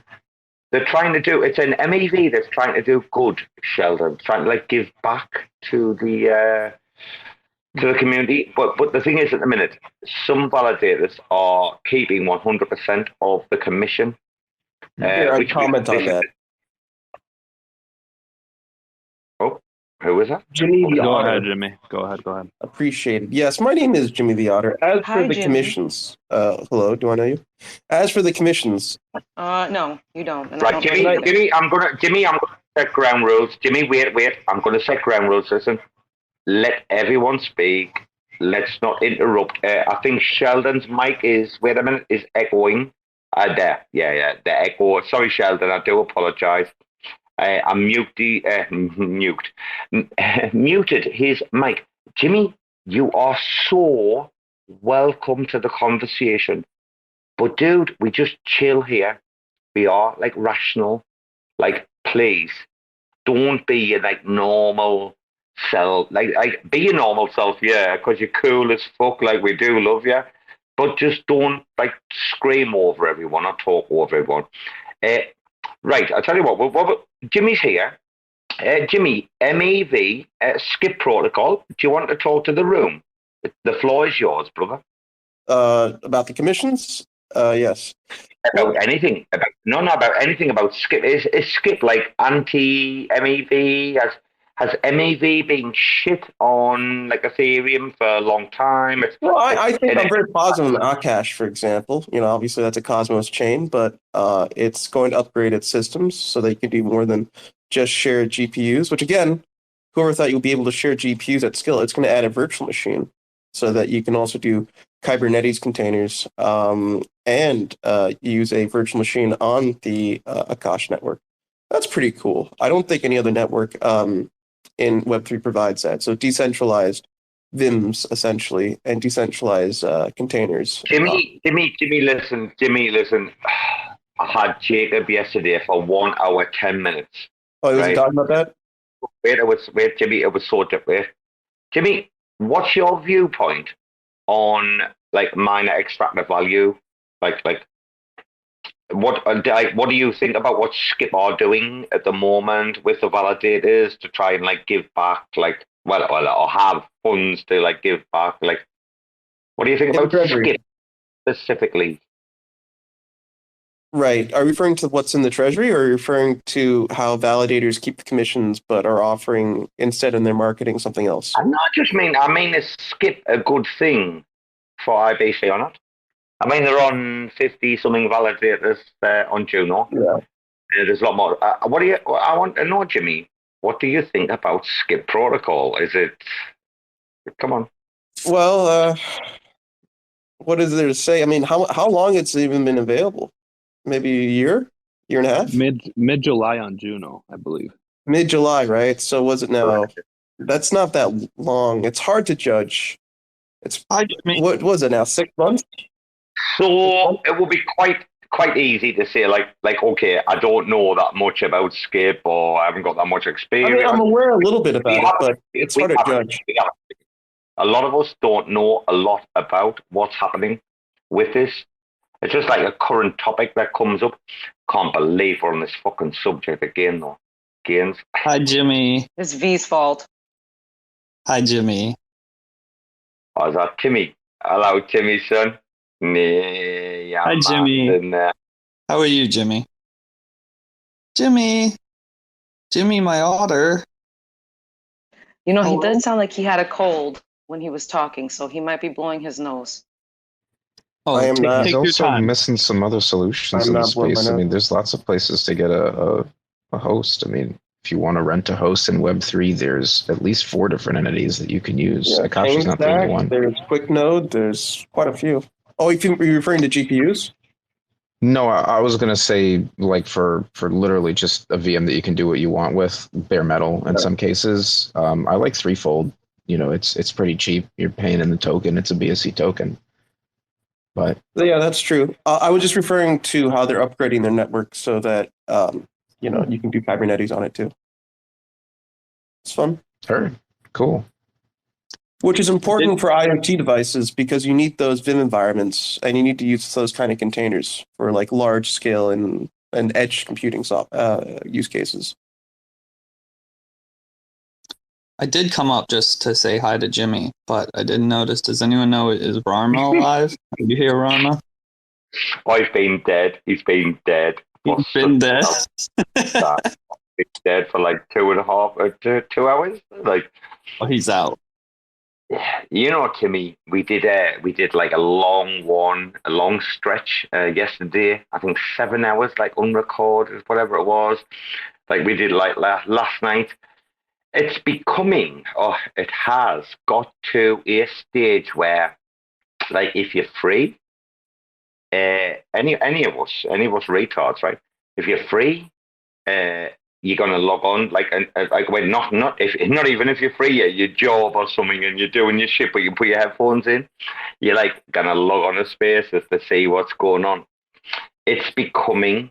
These Spaces is literally, especially IBC Spaces, yeah, it's becoming just like a 24-hour like marathon, like just tune in, like literally how many hours per day are there not Spaces going on with one of us? Like dude, Come on. I'll say it's very rare. It's rare enough that when I do go look to the spaces and don't see any of you guys in one, I'm like, oh, come on, man. How unlucky am I? This must be the 1 hour patch in between spaces. Timmy. I really want to know your views on MEV. Fucking V. He just likes his name is V, and he wants to hear EV. So he just wants people to talk. Oh, so you only care about the value, right? You're all about the V. Don't care about the miner or the extractable part. Am I right? I think I'm not an expert on it, but like I think that with the way blockchains are set up now, it's a fundamental part of them. It's going to be a thing. So I think the way that like Skip protocol and some other things in Cosmos are tackling it, where, okay, this MEV is going to be a thing, let's democratize it a little bit, is the best solution I've seen so far. Whereas, you know, the main MEV that happens on Ethereum is just massive players fucking over little guys by front running transactions and stuff like that. That'll definitely happen in Cosmos, but I think things like Skip are... I'm happy that things like Skip are the first MEV things in Cosmos, because it's kind of setting a precedent where, yeah, that stuff's going to happen. There's going to be extra value that can be extracted by rearranging transactions within a block and other things. But if we can take that extra value and give it to, I guess with their model, validators who we then trust using a free market will give it to their delegates, and those who keep it all for themselves would, in theory, lose delegates because of that selfishness. And so with free market principles, it might balance. I don't think the issue is people don't understand what MEV means. I think the issue is it actually making any money yet? No, not at all. In fact, I saw someone make a post trying to call out some validators on Juno, like create some FUD being like, these validators are keeping 100% of MEV profits. And Golden Ratio commented, I knew what he was going to comment before I even read it. He was like, yeah, pretty sure I make like a couple cents a month at this point. Why don't you calm down with your FUD campaign? Yeah, guys, to me, I'm only going to say that we had a for the culture today, and we had the discussion like last night. We clearly outlined. I mean, I called it dust. So like last night with Jacob, originally I was the first one to say like, look, dude, come on. I've seen the numbers, like the biggest. It's like fart dust. Yeah, it's not even normal dust. It's just like fart dust. Yeah, I would say this. I mean, again, they've only been available for 6 months. I don't know how much money they're actually generating through MEV, but it reminds me of early HFT trading. And as someone who worked at one of the main HFT firms back in 2014, business got tougher because the competitors got tougher. They were able to invest billions of dollars in infrastructure. And then they consolidated, especially after Knight Capital basically collapsed, and then Getco bought Knight Capital. There were only 3 major players in the game. There was Citadel, Hudson River Trading, and then, of course, Knight Capital / Getco. And they were spending billions of dollars on, microwaves, on being able to get as close to the exchanges as possible. And that basically ended that market. For this market, for MEV, I have a tough time seeing the room to essentially move and make actual money from this. Honestly, it seems like the making money is from the token, to be honest. Yeah, well, I guess 2 comments there. One completely unrelated. If you look at free cash flow, right, in terms of like trading firms. So if you go on, Yahoo Finance, you find the few trading firms that actually list on the stock market, their gross margin for trading is very low. They don't really make much money trading, to be honest. And if you look at these MEV models I've seen, they're making less than 1% in gross margin for trading. That would mean to generate, let's say, $100 million, they would have to have hundreds of billions of dollars worth of liquidity and volume. I mean, so this is bet on... So a couple things. One, let me bring your attention to Rusty and Mayor Ed's profile pictures down below. I just realized it's basically 2 people making the same face with a similar thing in their mouth, only one is a monkey. It's kind of phenomenal. We're talking about Skip, aren't we? No, yes, that was my second point. I just thought you might enjoy that. I don't enjoy anything that you say. Just move on. You don't. No, Jimmy, you do enjoy because you keep coming. You back. enjoy it. That's why you keep coming back. I got into this room before you came into the room. Can anyone confirm I was here before you? What? Yeah, no, you were, bud. You were fair and square. I think Mev making no money on Juno makes total sense right now, because what would it make money from? Like, there's just not enough DeFi on Ethereum for like Mev to be profitable. I think, like, whatever the last point you made there, Jimmy, of like Mev being, pennies on the dollar, if that. I assume you're talking about, right? Market makers in the normal world are able to do this, but because basically it's monopolized trading. Hey, Jimmy, can I finish? I was just going to ask you, I assume you're talking about Cosmos, right? Like, when you look at Ethereum, Mev is certainly profitable, right? Can we agree on that? Even then, I'm not sure, because how much wash trading is going on. I think if you took the total trading volume in DeFi Llama, even then, I don't think that... Wait a minute. You said MEV isn't profitable. Wait a minute. On F. That's where... No, I'm saying it's not. It's quite profitable. Not you. Him.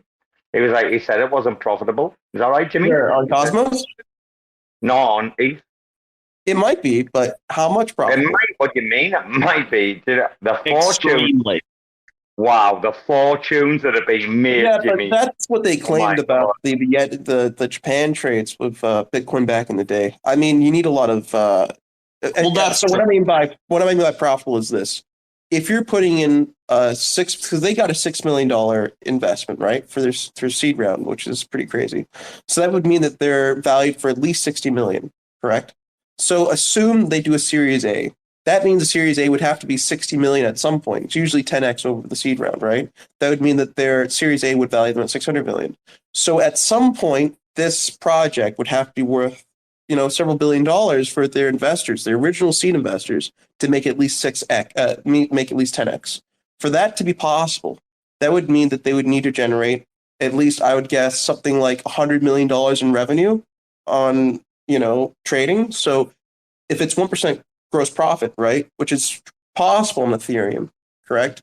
$100 million of gross profit would be $10 billion, right, in daily trading.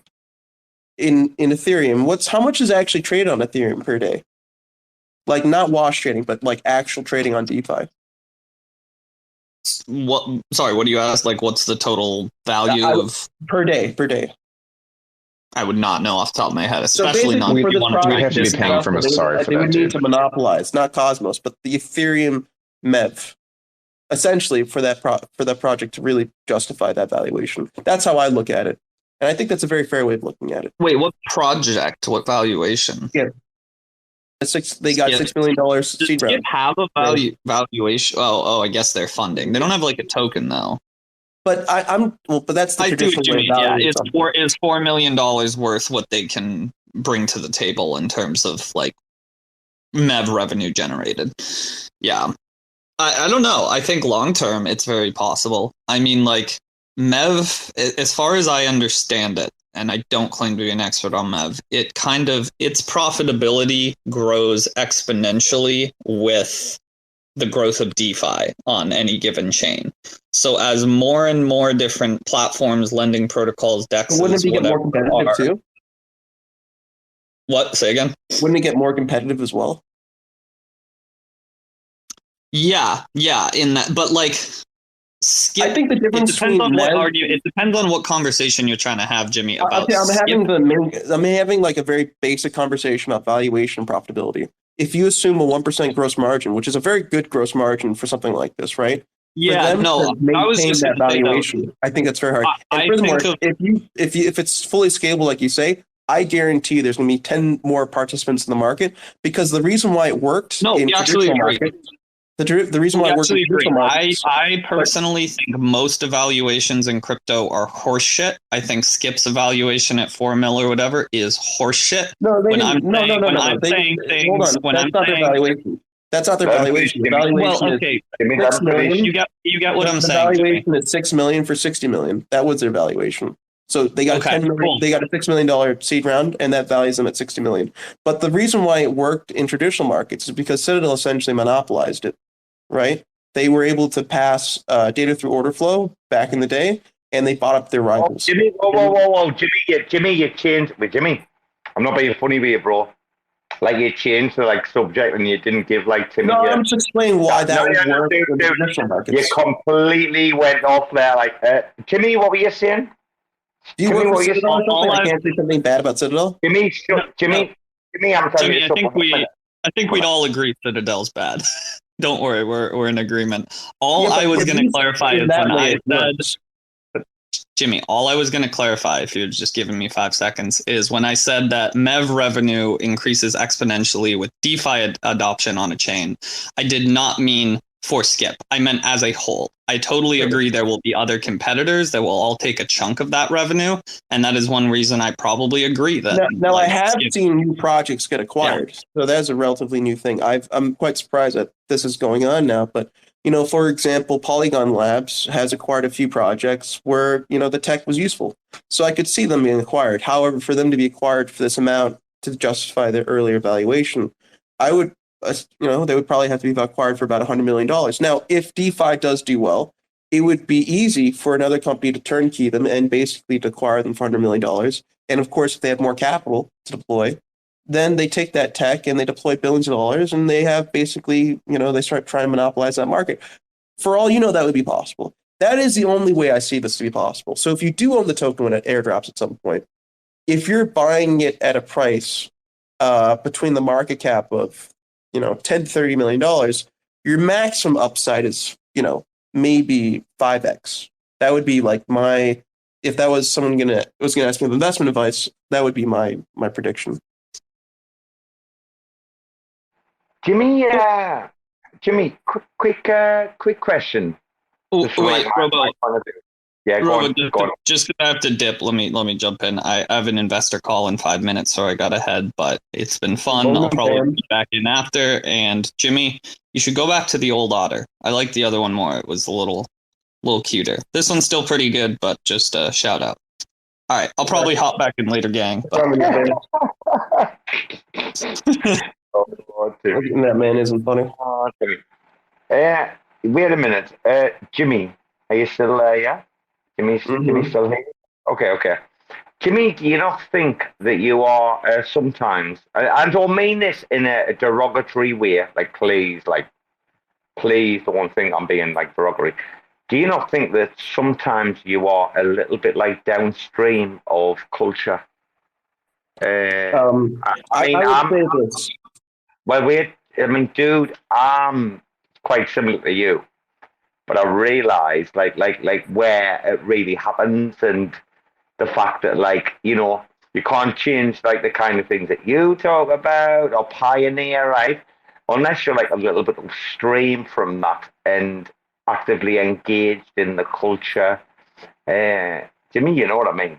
You know what I mean. Yeah, well, I would say this, if we think about Marco Pierre White, who's from around where you're from, we realize he's amazing. By the way, Marco Pierre White is like probably the greatest in the fucking world, in my opinion, mind. Mm-hmm. Like, dude, you're gonna bring in Marco Pierre White with me?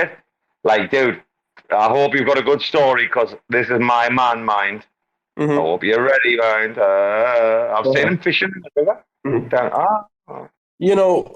There's a reason why his only successful restaurants were in London, right? He never had a successful one in the North. And the reason, of course, why his son turned out to be a drug addict. The reason being that from Northern England, and this is kind of the reason why I guess I'm downstream, Marco Pierre White talks a good game. He's a very successful business person, but as a human being, right, he never really was able to criticize himself. People, commented about, his failures inside that man's life.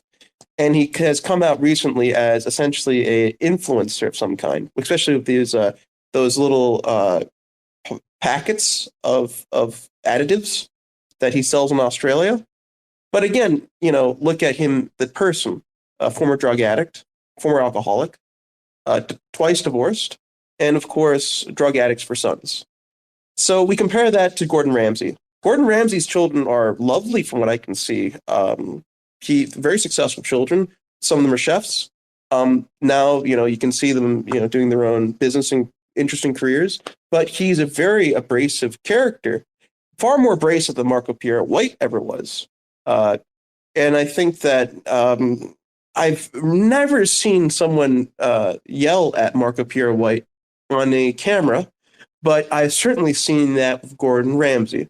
I'd much rather be Gordon Ramsay than Marco Pierre White. Well, what's really funny is that you've obviously never watched the original episodes of Marco. That's literally the old Channel 4 show that was called The First One. When Gordon Ramsay was your man's sous chef. Sure. Right? I mean, I've seen that. Wait. That was almost 40 years ago. Wait a minute. No. Listen, if you want to attack your man's character, that's fine. Which I did. That's your right.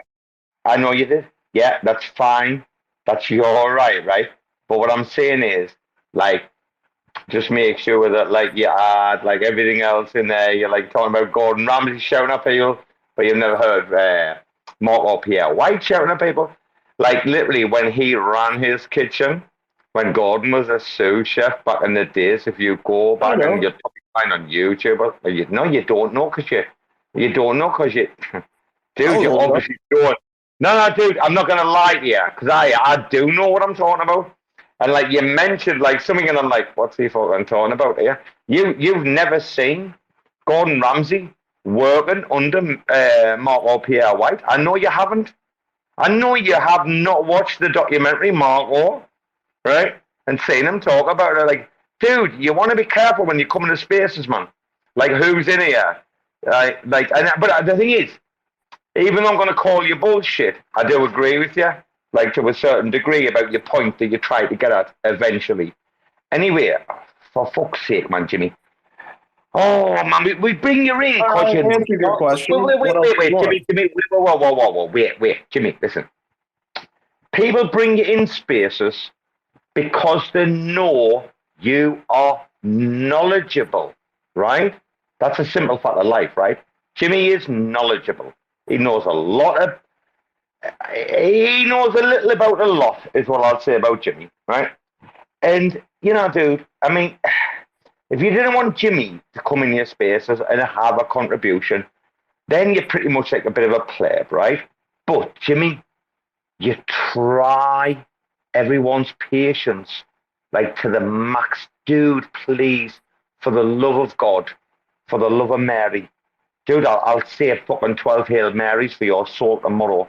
If Jimmy, I didn't know you were Catholic. Jimmy, if you could rein it in, bro. What do you mean, Catholic? I'm fucking born with a left foot in the grave. Dude, wait, sorry. Jimmy, reminds me of the show Father Ted. I'm not much better than you. I'm not much better than you. You're the intelligent version, the spastic version of me. But listen, dude, if you can rein it in, Jimmy, wait, if you can rein it in a little bit. I know you think you're dealing with plebs, and that you want to educate them. I get that, Jimmy. But listen, for me, if you can just rein it in, or 20%, if you could rein Jimmy in 20%, dude, you were talking about religion. By the way, fucking hell, dude, that's me chicken nuggets right now. I'm in pain. That's what you get for eating KFC. That's what you get for having KFC. All that great. Bbandz, talk about Jimmy with his religion. Wait, Jimmy, wait. Bbandz, how good was Jimmy on the religion shit the other week? We were engrossed. And then he spoiled himself. Didn't he? He doesn't need to spoil himself, is what I'm trying to say. Jimmy's got so fucking much to offer, the same as Don Kryptonium. But Jimmy, you're gonna have to rein it in and learn. And mate, you're gonna be in every space. Everyone will want Jimmy, the right Jimmy. But when you're a cunt, and you are a cunt, and you know when you're being a cunt, Jimmy, let's not beat around the bush. I mean, I'm the kind of guy that's gonna have this conversation with you. Literally, Jimmy, if you're ever gonna have this conversation, it will be with me. There's no one else that's capable or qualified to have the cunt conversation better more than me. I feel like you have an incredible amount of depth of not just knowledge but nous. You're astute, yeah. You've got a lot to give, but you just keep pissing people off. And that's what's annoying me. Is like, I want the clever people in the conversations. I don't want the plebs in there. The plebs can listen and learn how to be clever. Yeah. When you're a clever person and you talk to people like shit, so they kick you out. Well, that doesn't fucking benefit anyone. Doesn't benefit you. Doesn't benefit me. Doesn't benefit the community. I mean, I'm a pleb. I know I am. Sometimes I have to accept it and I have to, like, admit to the community, like, when I was a pleb or whatever, I mean, Jimmy, you don't even know how much we like you. And I think that's why I'm talking to you like that. I mean, even after all this time, and that many times I've seen people kick you fucking out the spaces, right? And I'm still willing to talk to you like a human and say, like, Jimmy, come on. That's got to, like, Jimmy, that's got to show you something. It's got to show you that people care. No. If I can't rescue Jimmy, no one can. And it's my hobby in life now. You know what to say about that? You're probably going to call me a fucking pleb, aren't you? Yeah, he's going to curse at him or something. He's going to call me a fucking pleb. Saying, I hate you all. I don't care what anybody thinks. I know. Come on, Jimmy, I love you. You know the answer already. Merry Christmas, Jimmy. Merry Christmas, Jimmy. Come on. Merry Christmas. Thanks for checking out another episode of The Ether. That was part 1 of a 2-part RAC FM, Giga Rugged. Recorded on Wednesday, December 7th, 2022. For TerraSpaces.org, I'm Finn. Thanks for listening. And if you want to keep listening, head on over to TerraSpaces.org/donate and show some support. Now with Spark IBC enabled. Waking up like a basement dweller. Stepped out the door and heard racists yelling. 2020, what an ugly shit show. Staring at the fucking Rick roll from the get-go. Looking outside, the whole state's on fire. The fuck do you expect when you embrace the liars and replace the writers with AI just like us? Emaciated models killing bright birds. First in, last out, picture me rolling. The worst time to cash out, so what you holding? The Merc's gonna cash cow, country stolen. Drooling over chicken like the goose is golden. Trying to be soulful, spitting that molten lava from the bottom of the caldera. I'm hot and gonna put it in a bottle and offer it to the god who hit the gas full throttle, blasting off in a rocket. There are many people who will see things happen to them that are in their favor. So someone's looking over me. So that's a fascinating phenomenon when that happens. And when you analyze those situations, what you find is that we as humans simply have a profound inability to understand statistics and probability. Stitching these writings, living that life like, who would have guessed you turn out this nice, right? Avoiding stress, that's the motherfucking secret. Print that shit on a motherfucking leaflet. I'm just an asshole hooked on the bricks. Looking at the rectangles, damn, they kinda thick. We've gone through a whole lot of kings here. Cutting off heads just to bring cheer. Getting all fired up, Tiger King, line 'em up. When you'd give an arm and a leg just to try the junk.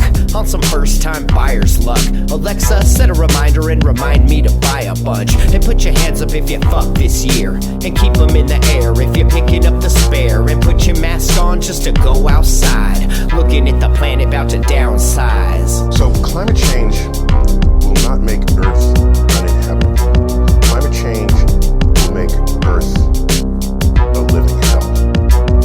In fact, I live in New York City, where in our harbor we have the Statue of Liberty. If you melt the water ice that's on land, the ocean level will rise to reach her left elbow. That takes out all of New York City. And basically every other coastal city that we've spent thousands of years building since the dawn of civilization.